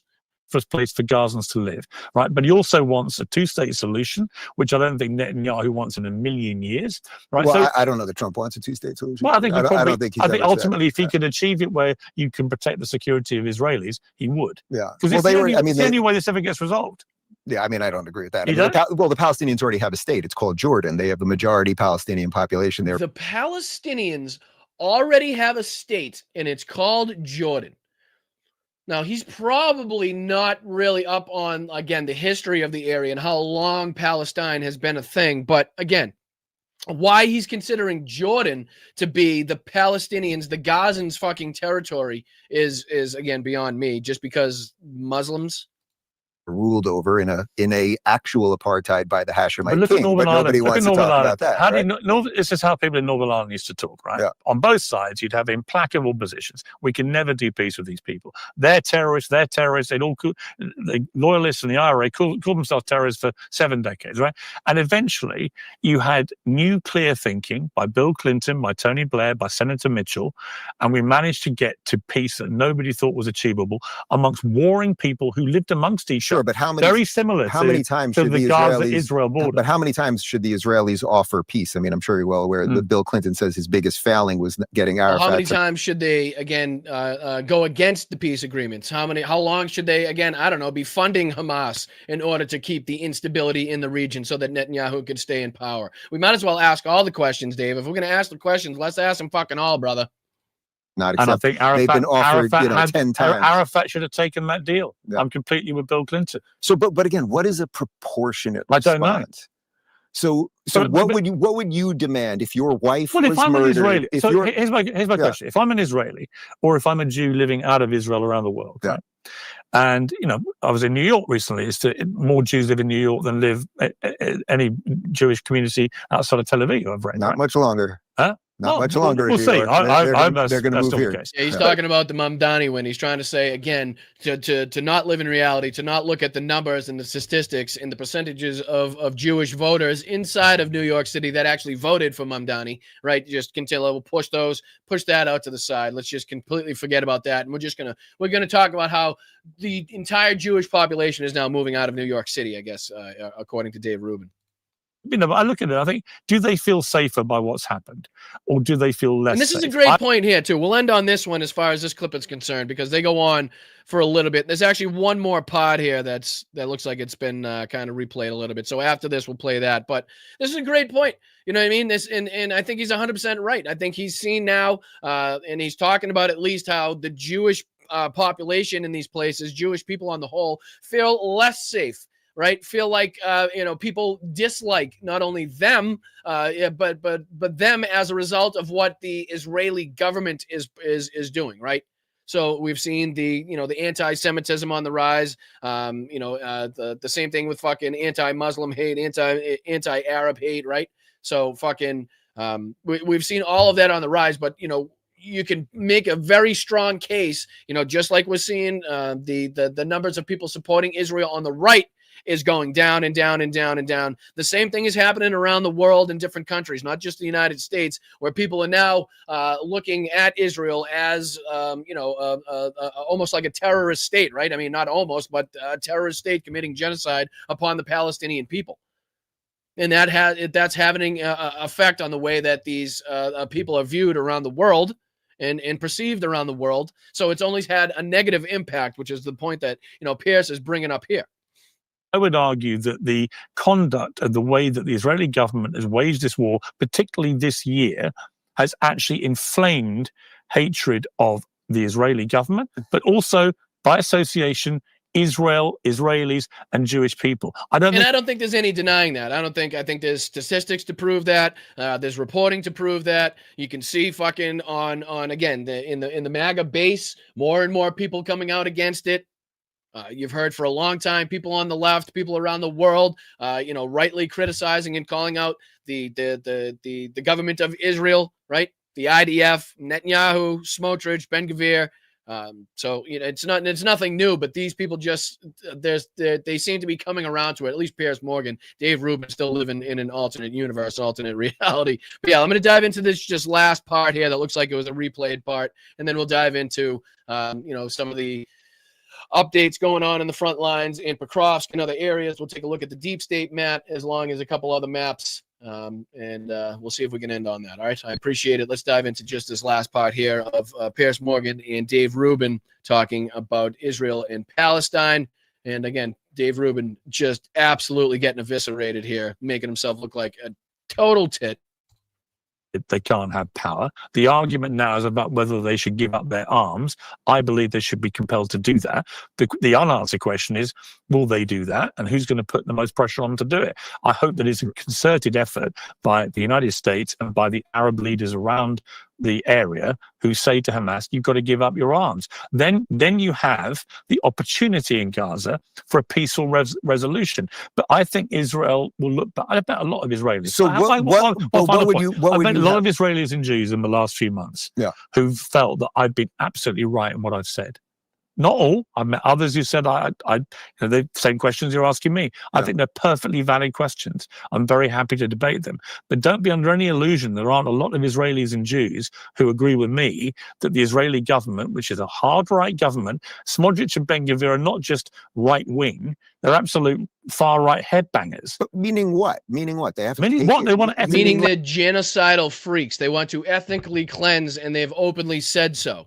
Meaning they have no intentions on a two-state solution. They want to see these people nowhere near Israel, and they want to, again, occupy their homeland. They want to occupy their territory. Clear, blatantly said by these people in many different occasions, many different instances. And again, you'd have to be burying your head in the sand to have not heard that. You have to be actively and willingly ignorant to not know that. So again, good job by Pierce, at least, again, on that situation, on that topic. In that instance against Dave Rubin. Dave Rubin showing his true colors, showing how dumb, ignorant, stupid, out of touch, unworthy of a fucking podcast, shouldn't be talking about politics. There's a lot of different things that we could say, but pretty evident is pretty evident in that clip. But yeah, let's dive into our last topic, our last subject for the day. I appreciate you guys. I really do, sticking in there.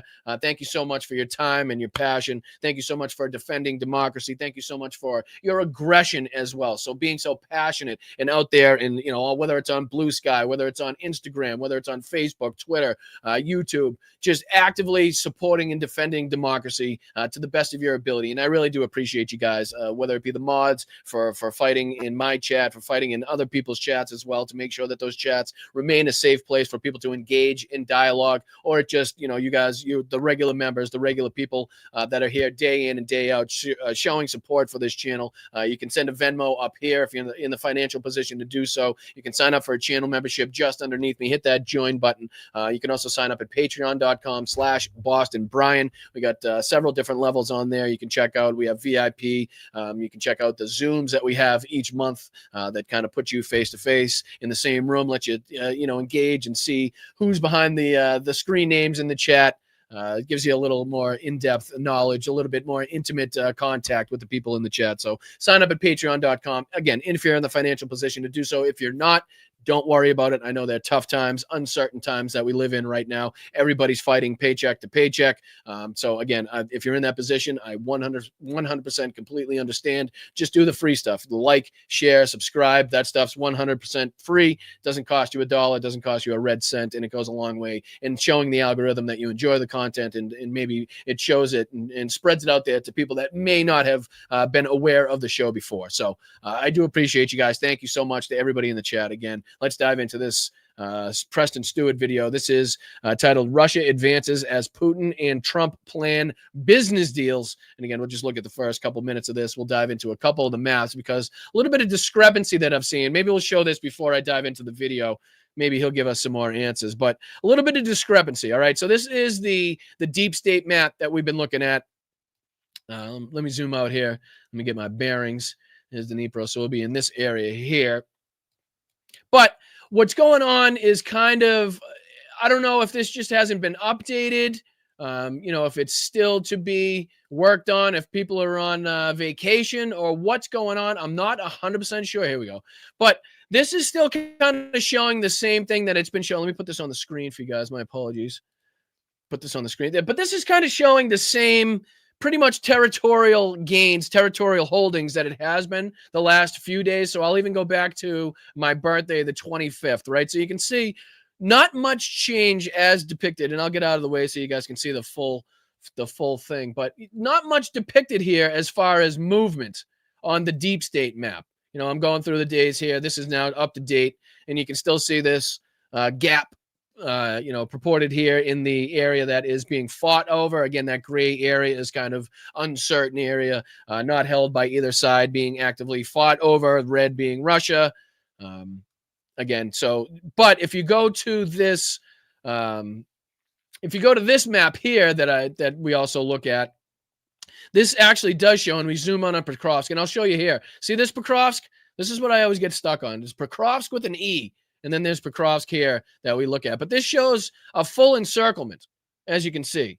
This is now showing that this kind of, this split that we saw across this highway has been closed off in this area, right? So if we go back to the deep state map, you can see how it's not, hold on, let me show this one instead. You can see how it's not closed off in this area. So we're looking at Svitl, Rivne, just east of Mirnorad, right? So if we zoom in, see here at that intersection, just kind of hanging on there on that map. But then if we go to this other map here, you can see that same intersection is Svitl right here that we were looking at is under Russian occupation, is under Russian holding right now. So I don't know if the deep state map is just kind of slow to react, or if this map here is going off of some information that deep state doesn't have, but just kind of showing you what I'm seeing here on these different maps in terms of, advancements by the Russian military, supposed advancements, I'll say, by the Russian military. It looks like they've gone into Rodinitsk Let's see on the deep state map if it shows Rodinsk. Yeah, see how it says Rodinsk? Yeah, let me put this on the screen. Here's Rodinsk here. But see how it says that the Russians are still a good distance away, pretty close, but they're still not inside the city or town there of Rodinsk. But if you go to this other map here, you can see that it does show that they have infiltrated not only a good portion of the town, but pretty much the entire town, besides a few streets, a few blocks that you see here. So remains to be seen which one of these maps is accurate or more accurate. I'm sure in the coming days we'll hear more reporting from both sides. But yeah, that's just kind of what I'm seeing on both the deep state map and why do I keep forgetting the name of this map? What's the name of this website? Oh, I always forget it. It's just saved on my computer, so I always forget it. I'll let you know before the end of the show. That way you guys can check this out if you want to check it out yourself on it. But yeah, that's kind of the latest that I can see, at least on these maps that are showing us as far as territorial gains. Let's see if we can dive into this video here by Preston and see if we can get any more updates as to what's going on more specifically. Throw this on your screen here. Again, Preston Stewart here, my man. I appreciate you. Thank you for your reporting. Yeah, let's dive into it. This is titled Russia Advances as Putin and Trump Plan Business Deals. So this would kind of align with or, go towards that second map that says that maybe that territory has been gained by the Russian military. But let's dive into it. Thank you so much. Slava Ukraini, Heroyam Slava. If you're just joining us, we are huge supporters and defenders of not only the great and fine people of Ukraine, but also the Ukrainian military, Volodymyr Zelensky. We are 100% in support of them. Not only have I been to Kyiv during this war to deliver aid, not ammunition, but medical equipment, supplies, trucks, ambulances, fire trucks, that whole type of thing. But, since the beginning of this brutal conflict that we've seen, we have been, I believe, on the right side of history and will continue to be. So thank you to everybody else that supports Ukraine and, is on the right side of history with me. So let's dive into it. So Russia is advancing in multiple areas of the front right now, leading to the sentiment from their end that any negotiations will be settled on the battlefield. But Putin and Trump may have other plans. The Wall Street I think a huge part of supporting Ukraine is giving you guys the truth, right? Keeping you guys grounded in reality, not giving you propaganda, kind of fighting through the propaganda from both sides and giving it to you just as, what we can prove, what we can confirm, that type of stuff. So again, if it's going bad, if it's going poorly for Ukraine, we're not going to sugarcoat it. We're not going to hide that from you. We're going to give it to you just as it is, which is why I pick the creators, which is why I pick the news resources, the articles that I do to bring you the news that I do, to make sure that, again, you guys know exactly what's going on. You're not surprised. You're not blindsided by, some epic news of a breakthrough when you're being told that everything was going fucking swimmingly for the Ukrainian military, because that, again, does nobody any favors. You guys deserve the truth. You guys deserve the reality. You guys have done so much in supporting not only my channel, but obviously the Ukrainian people through whatever means you have done so. But that's just what you deserve. So I'm here to give it to you. Just published a pretty shocking report saying that the officials leading these talks aren't as focused on a peace plan as they are a business deal, one that would enrich Russian oligarchs and American businesses close to the Trump family at the expense of U.S. and European national security interests. Sorry, one sec. Phil, what are you saying? I guess my membership canceled in the middle of this. You saying you didn't get it canceled before it was like you got the full month is what you're saying, or the full month just happened to end during the show? Because if you're having any issues with the memberships, please let me know. I want to make sure that that's not a thing that's going around. If I'm misunderstanding, I apologize. But yeah, I just want to make sure. So getting started here with a battlefield update, we have Syriac map pulled up on the screen. Syriac map. That's the map. My apologies. I always forget that. Syriac. I have it saved on the computer. It's almost like cell phone numbers now. Like you don't know anybody's number because you just pull up mom, dad, brother, sister, and you just, the closest ones you do. But you know what I'm talking about. In here, yes, as of today, Russian forces are advancing, albeit at pretty significant cost and relatively slowly across the front. But when we step back and look at the Russian progress over the course of the last 2 years, it's tiny.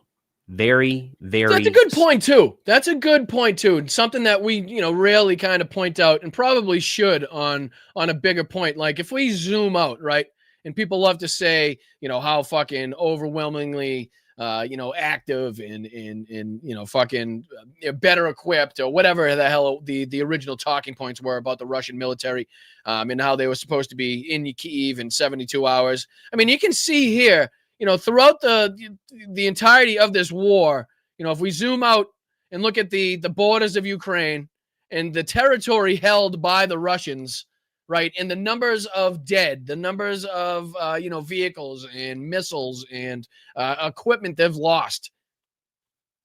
I mean, you can see just how difficult Ukraine has made it, and how difficult this is for Russia. Like, this is no walk in the park. This is nothing like the 72-hour operation they thought it was going to be, considering they thought they were going to be here in 72 hours, right? They thought they were going to be in Kyiv. I mean, look at, as terrible as the situation is, as horrible as it is to see them, taking over and occupying so much of the territory, to put it in perspective, though, right? I mean, the Ukrainians have done an unbelievable job of slowing this down, of making this the most, I don't know, the biggest battle of attrition. Like, it's the most costly fucking fight for the Russians that they could possibly imagine. And just to commend the Ukrainian military a little bit, while they're, seeing these tough times here, just to kind of give an overall view of how effective they have been. I mean, this kind of gives a good idea, right? This kind of gives you a good picture, where you see just how far east the Russians have been held, right? That's just the kind of the point that we're trying to make. All right, let's dive back into it. Slow progress in terms of territorial change of control, which, while everybody likes to say, and I do agree to an extent, that this is largely an attritional war, the focus of the Russian military has and continues to be the taking of Ukrainian territory, especially the Donbass. So looking at some assessments here from the Russian side, starting with two majors, he says in Pokrovsk, battles and clearing of the northern outskirts of the city. In Minograd, battles in the urban areas. In the east of Zaporizhia, our eastern group of forces is advancing in the area of Huliopol. The enemy is conducting informational anti-crisis measures. Pretty limited details from the Russian side, all things considered. And this is notable because now there are advances, and we have documented advances in a couple of these areas we're going to get into. But about a week ago, Russia claimed victory in Pokrovsk. They said, we have taken it. It has been completely sealed off. We have cleared all of Pokrovsk. This is now in the hands of the Russian forces after about a 12 to 18 month long campaign. In fact, if you look again at Pokrovsk, where the lines were on this map from 2 years ago, you can see how far the Russian military has advanced.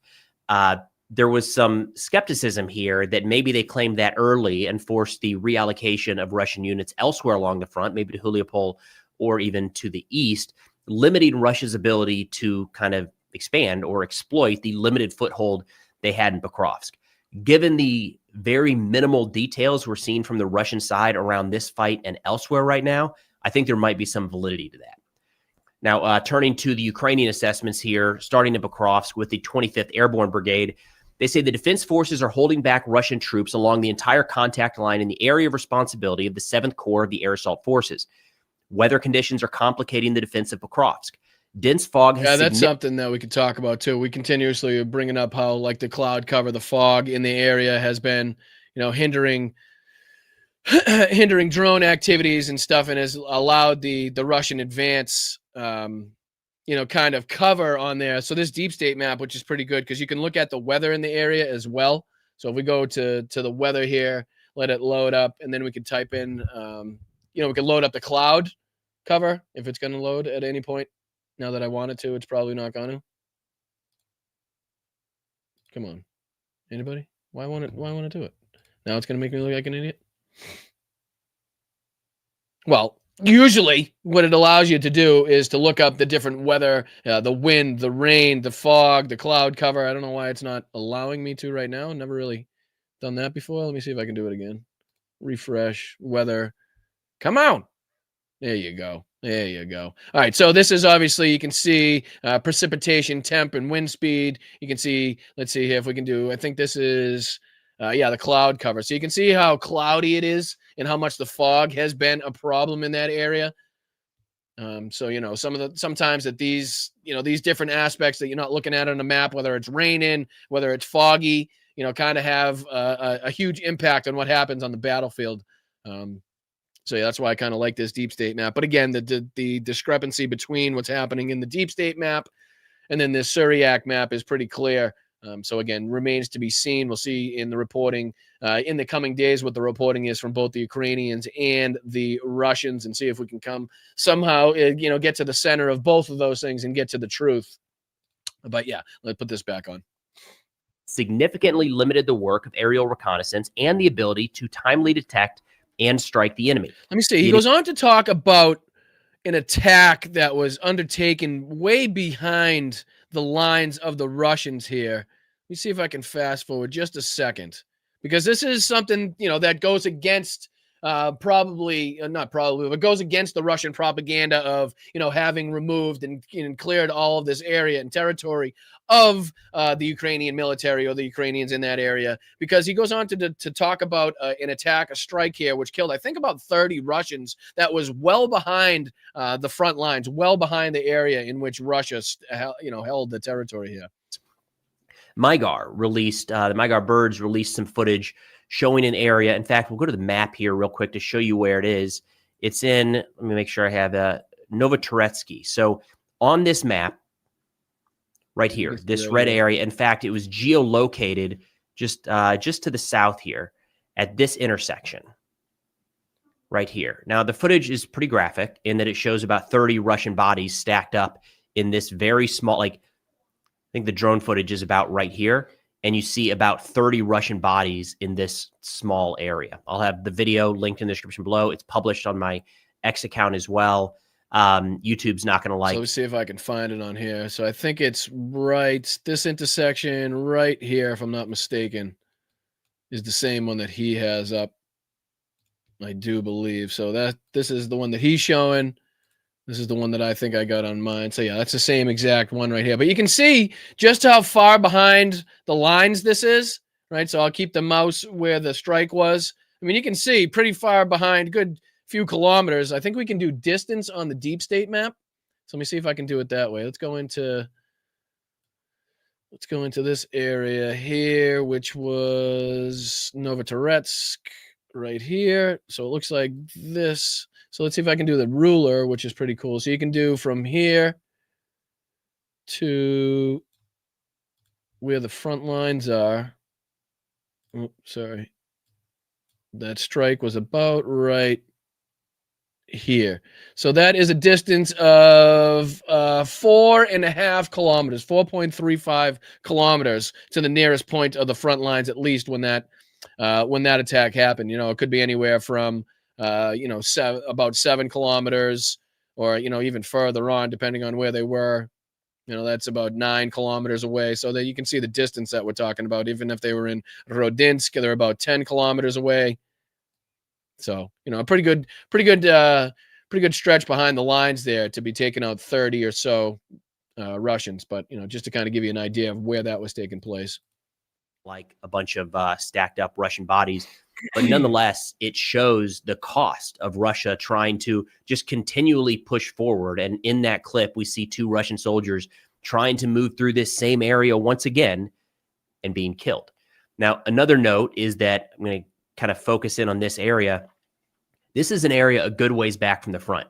So when we're seeing 2 Russians unable to advance through a certain area here, a number of kilometers back from the front lines, it shows the limit of control that Russian forces have in other areas of the front. So basically what he's saying here, we'll end on this one. I'll get into thanking some people. But if you look at the map, right, it has, like, what you're seeing is a lot of red, right? So look at the red territory that they have is I think the point that he's making. But in reality, this kind of gives you the illusion that there's Russians in every single corner of this fucking map. Like everywhere there's red, there's Russians. They have complete and total control. And that's just not the case. They don't have the manpower. They don't have the ability. They don't have the control in order to continuously hold all of this territory. So what happens is, it's captured by them, it's occupied by them, and then they'll move troops around, and then that area won't be occupied by as many or any Russians anymore, which will inevitably allow,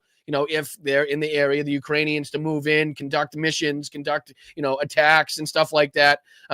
So even though this has the illusion of being like, oh, it's all fucking red, that's all Russian, you can see just by that strike that we were just talking about, that the attack that we were just talking about, that, even here behind the lines, Russians are still very much at risk, of Ukrainian drones, Ukrainian fire, because they don't have that complete and total control of the skies, the air, the air defense is set up, control of all these villages, that these maps kind of lead you to believe that they do. So that's definitely something that we need to, continuously keep in our minds as well. We don't want to give Russia too much credit, too much power, more power than they have, because it's just not possible. You can see, the different instances. These are all marked out on where different troops are and stuff. So let me get out of the ruler. So these markings here, obviously, this is the 428th Motorized Rifle Regiment, the 238th Artillery Brigade, Rifle Regiment here, Motorized Rifle Brigade. And you can see that how spread out they are, right? You can see how spread out they are. 2nd Battalion of Territorial Defense, 3rd Motorized Rifle Battalion. So they're not everywhere. I mean, big swath of territory here that doesn't have any, stationed Russians that, at least Deep State is aware of, right? So that's another thing that we need to continuously keep on our minds as well. But yeah, I appreciate you guys. Another great show, but I'm biased. I always think it's a great show. I appreciate you guys, your time, your effort, your energy, your passion. I really do. It's just without you guys, I wouldn't be here. That is just plain and clear to see. And I'd like to show you guys the appreciation that you guys deserve. So why don't we get into thanking some people? Thank you to anybody who sent in a Venmo, PayPal. Oops, 1 second. Just making sure I didn't miss anybody sending anything. I don't think I did. Let me bring up the old Venmos for you guys, and I'll start getting into thanking some people if anybody was kind enough to do so. And of course they were. You guys are just amazing. Linda, thank you so much. Linda says, thankful for your true independent platform and keeping us well informed. Wishing you happy belated birthday and happy holidays. Thank you, Linda. Same to you and yours. I really do appreciate it. Obviously, I'll have more time to wish you a happy holidays, but thank you so much for the belated birthday wishes. I really, really do appreciate that. And then to Damon, thank you, Dame. Dame, I want to see some footage of you at the DC rally. I'd like to get that out there. I'll throw that out there in the blue sky. I'll play some. So if you got any footage, any pictures or anything from that DC rally you went to, I'd be more than happy to show that. But thank you so much for the contribution, my friend. Thank you so much. I appreciate that. Just cause, he says. Well, thank you. And then to anybody else within the last few days has been kind enough to send, whether it was Peter, Nicole, Allison, Dame, Garrett, Thomas, my sister again, thank you so much. Yakov, thank you so much. Suzanne, thank you so much. Travis, Elaine, Jim, Suzanne, Johanna, Jamie, Nancy, Linda, again, you guys have been fantastic. Jenny, Faye, Ricky, thank you guys. And I'm going back a few days, but I want to make sure that you guys know how much I appreciate you and support you guys in your endeavors and stuff. So appreciate it. Let's see here. Let's see. I'm going to go into the YouTubes here. Thank everybody on YouTube. Eileen, which way? To the left or to the right? That's a joke. That's a joke. I'm only kidding. My dad will get that. My dad will like that one. But thank you so much for the belated birthday wishes. I really do appreciate it. She said, yesterday I was 40. I'm 55 now, but I'm sure you feel 21 in spirit, in heart, right? In your soul, you're 21. I can see it, Eileen, and I appreciate your support. Thank you so much. Patrick, appreciate you, brother. Good to see you. Thank you for being here. 19 months. Let's fucking go, brother. Let's fucking go. Happy Sunday. Almost to 15,000. Let's fucking go. Thanks for what you do. And the mods are wicked awesome too. Well, I couldn't. There's nothing I can just dispute on that one. I appreciate and concur with everything you just said. Happy Sunday to you as well. Let's see if we can get to 15,000 because I'm so tired of seeing that. I just want to see 15,000. I'm just kidding. But yes, thank you, Patrick. I appreciate you, brother. Moms as well. My weekly tithing. Thank you so much, moms. You have been such a great asset to this community, and we appreciate you for it. I hope you're doing well today. Thank you for joining us on the Zooms as well. We very much appreciate you. So thank you. Have a great day. Thank you, Yvonne. Yvonne says, at Boston Brian, hey there, honey, you're forgetting, pardon one of the cartel's baddest leaders. Donald Trump did it for Don Jr.'s endless supply of coke. I don't think he ever had an issue with that. I really don't. I don't think he ever had a problem with that. I don't know if he ran out of suppliers and dealers just yet, but who knows? Who knows? Could just be appeasing him. But Yvonne, we appreciate you. Thank you so much for the 10 pound. Thank you so much. Oh my goodness, Yvonne, you saint you. 20 gifted memberships. That means 20 fantastic. No, even more. That means 30. She did 20 and 10. Oh my goodness, you're incredible. That means 30 incredible people in the chat now have memberships to Boston Brian, to Blunt Politics. And I advise you, please, if you got one of those gifted memberships, do 2 things for me. Just say thank you. Reach out to the person that gifted those memberships. Please say thank you. Show a sign of support. And then 2, if you find yourself loving the show, if you find yourself continuously watching the show, if you continuously find yourself coming back and using and enjoying that membership, please think about when it kind of, when it expires, think about re-upping on that membership so we don't see these like huge fluctuations. Again, if you're in the financial position to do so, if not, totally understand. Don't even worry about it.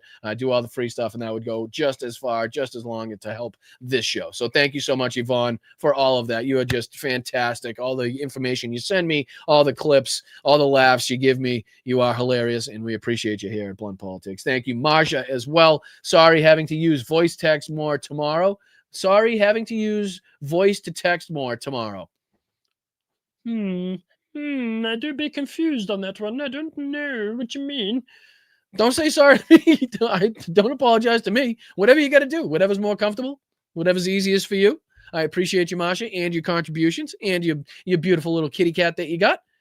But yeah, don't apologize to me, but we appreciate you. Thank you so much. And thank you, Cool Breeze, for being here for 17 months. Let's fucking go. You guys are amazing. I really do appreciate you guys.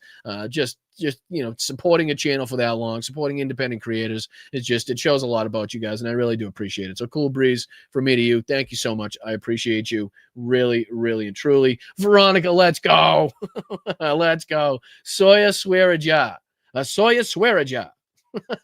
I don't know. Thank you so much. I appreciate it. That'll go right in there. I can tell you that much because I definitely need it on a show-to-show basis. But thank you so much, Veronica. Hope you're having a wonderful day. I appreciate it. Have a good rest of your weekend. Boston Brian, you are an important part of growing independent media. Appreciate you speaking truth. Well, Mark, I hope that's the truth. I really do. I only hope that I can be some value for you guys, if I can give you some information, if I can, somehow keep you, informed and up to date on the information so that you stay involved. If I make it easier to consume, that's kind of the main goal, is to make this, political bullshit easier to digest, easier to consume, give you something, a way where you can stay up to date and not have to deal with the mundane nonsense of C-SPAN or, the both sidesism of the mainstream media. That was kind of, one of the main goals of this. So if I can, fulfill that and give you some, again, information, entertainment, kill some time in your day,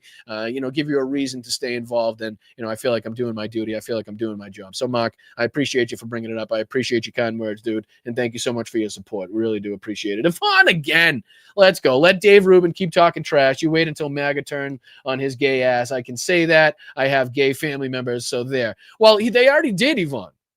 They already did. Like, as I told you, it was Ben Shapiro, one of the other prominent MAGA commentators, the prominent Republican commentators, prominent conservative commentator, obviously, that openly said he would not attend the wedding of Dave Rubin and his partner. It was Dave Rubin's own, comment section that eviscerated him, that tore him apart when he announced that he was going to be adopting or going through the process of getting, a child with his partner. It was his own side. It wasn't the left. It wasn't Democrats. It wasn't fucking progressives. It wasn't Marxists or communists that were eviscerating him and calling him out for his choices, his life choices. It was his own fans. It was Republicans. It was conservatives. So it's no secret to him that they don't support him, that they don't care. He still has this, still has this platform in his base. But at the end of the day, they don't respect him. He's just another mouthpiece. He's just another fucking, just another show to watch that feed them the bullshit and the propaganda that they want, that goes along to feed their, to feed their rhetoric, to feed their agenda. So they'll watch whatever, but when it comes down to, when push comes to shove, when it comes down to fucking brass tacks, they're not going to have his back. They never have, and they never will. So Yvonne, you're 100% right, even though you put it in a way that I may not have done. But thank you, Yvonne. I appreciate it. Linda Lou, how are you, dear? Thank you so much for the 5 gifted membership. Shout out to you. Thank you so much. We appreciate you. Always have, always will. Thank you for being here. Another fantastic member of the community. Linda Lou, Ricky, Yvonne, all you guys. Laurie, I can't thank you guys enough. Ricky, sending my love to all. Road tripping, we'll be listening. Love being part of this great family, and we love having you, Ricky. Where you headed? Where you headed? Let us know in the chat where you headed and where you at. Yeah, we'd love to know. But safe travels, drive safe. Hope you get to your destination in one piece, and then I hope you have a wonderful time at that destination. But Ricky, thank you so much for contributing to this channel. Thank you for being here for 19 months. We really do appreciate you. Thank you, Laurie, so much. Don't stop talking about Epstein. Nope, we certainly won't. We certainly won't. Continues to be the main, one of the main talking points, the main sticking points in the MAGA civil war, as we continuously bring up on this show. I'm sure it's probably made it into somebody else's zeitgeist at this point. Hopefully these other creators that are watching the show, and I know you are, start talking about this on their show, where it's, anti-Israel and pro-Israel. It's Charlie Kirk and who murdered him, and it's the Epstein files. The 3 things that we need to continuously point out, and the 3 things that the MAGA civil war, all, when it goes back up to the mountains where the river originally started flowing, those are the 3 points that originated. That's the 3 sticking points that are biggest and deepest right now in this MAGA civil war. So you're 100% right, Laurie. We appreciate you for it. Same thing with Intune Orange. Intune Orange, thank you so much for the $2 contribution. Shout out to you. Very much appreciated. Love seeing you here. That goes for Vinny as well. What up, Vincent? What's up, brother? Member for 14 months. Congratulations. You can cover the White House in gold. Still a pig pen. That's right. You can put lipstick on a pig, but it's still a fucking pig covered in lipstick, right? You know what I mean? You know what I was saying? So, Vinny, appreciate you, brother. Hope you have a wonderful weekend. Thank you so much for being here for 14 months.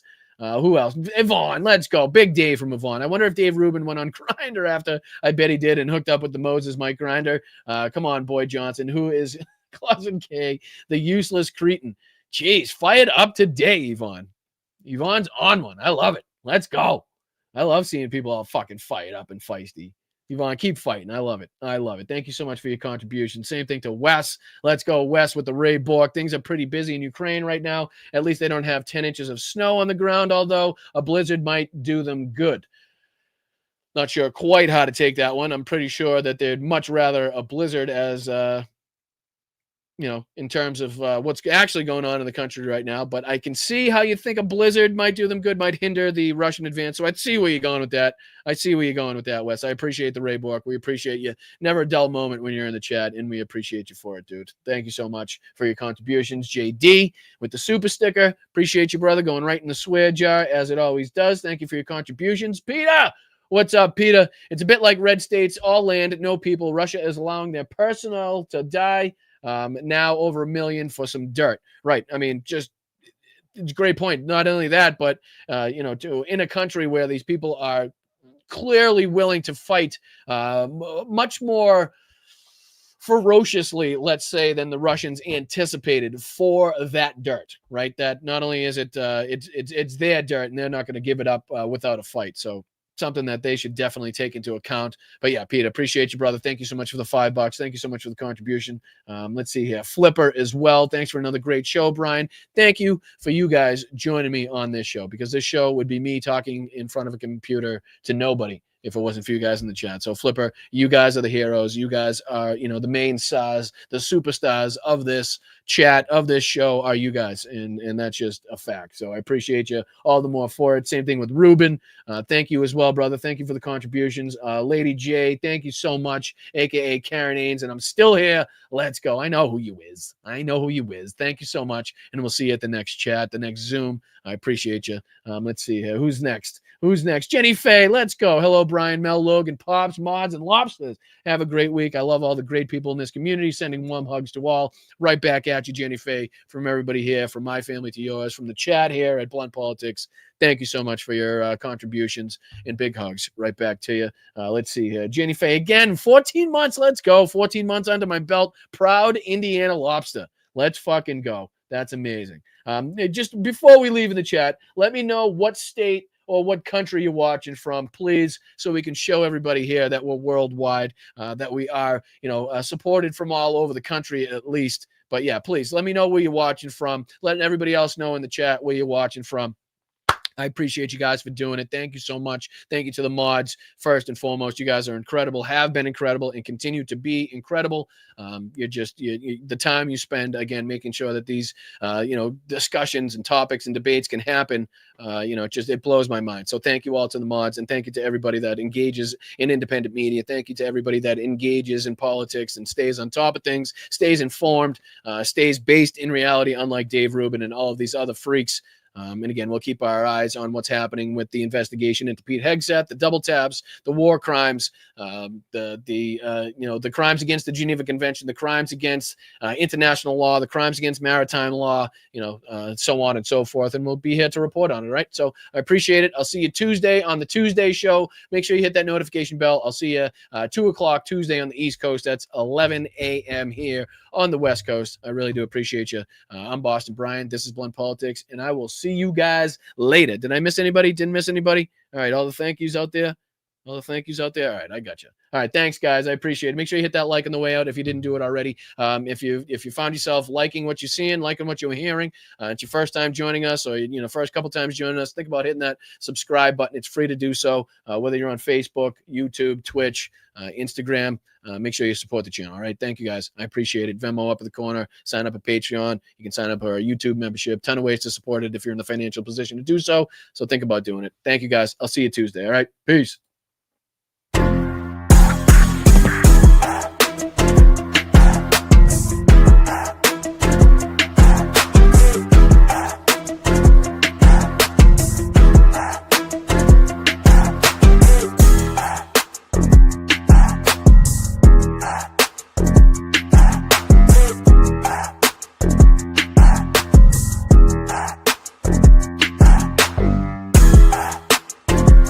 Thanks, Pops. Love you, big guy.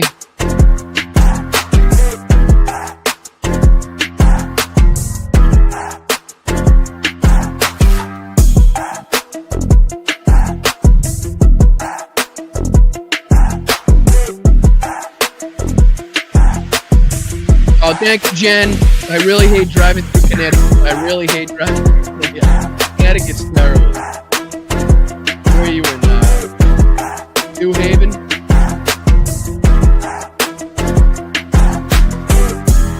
New Haven with shit.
Nothing bad can happen. It can only good happen. The kidney has a very special place in the heart. It's an incredible thing. God bless the United States. It's a new form of vicious violation to our country. He says rectum damn near killed him. They're just getting acclimated. You know what that means, acclimated? Taking him back to Nevada where he's wanted for banging horses. China has total respect for Donald Trump and for Donald Trump's very, very large. What in the hell was that all about? He builds the wall the way he built Trump Towers. We'll be using illegal immigrant labor to do it. You'll have a group of Venezuelan killers, street gangs, occupying the town with MK-47s. I know that gun very well. I got to know it very well. I've become an expert on guns. This week it was reported that an illegal and you just look at this, what's happening. Brian, you're drunk. You're drunk. The population in Thailand is 63 million people. It is twice the size of Wyoming. Its chief exports are textiles, footwear, and rice. Each year, approximately 13,000 people are killed in car accidents in Thailand. Venezuela.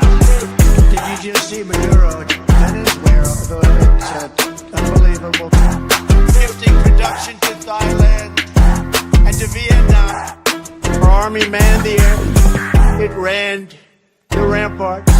It took over the airports. It did everything it had to do.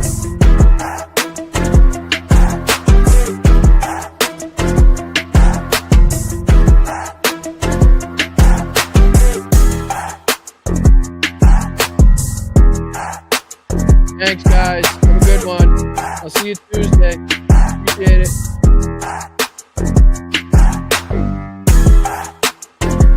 The big, fat, sloppy United States.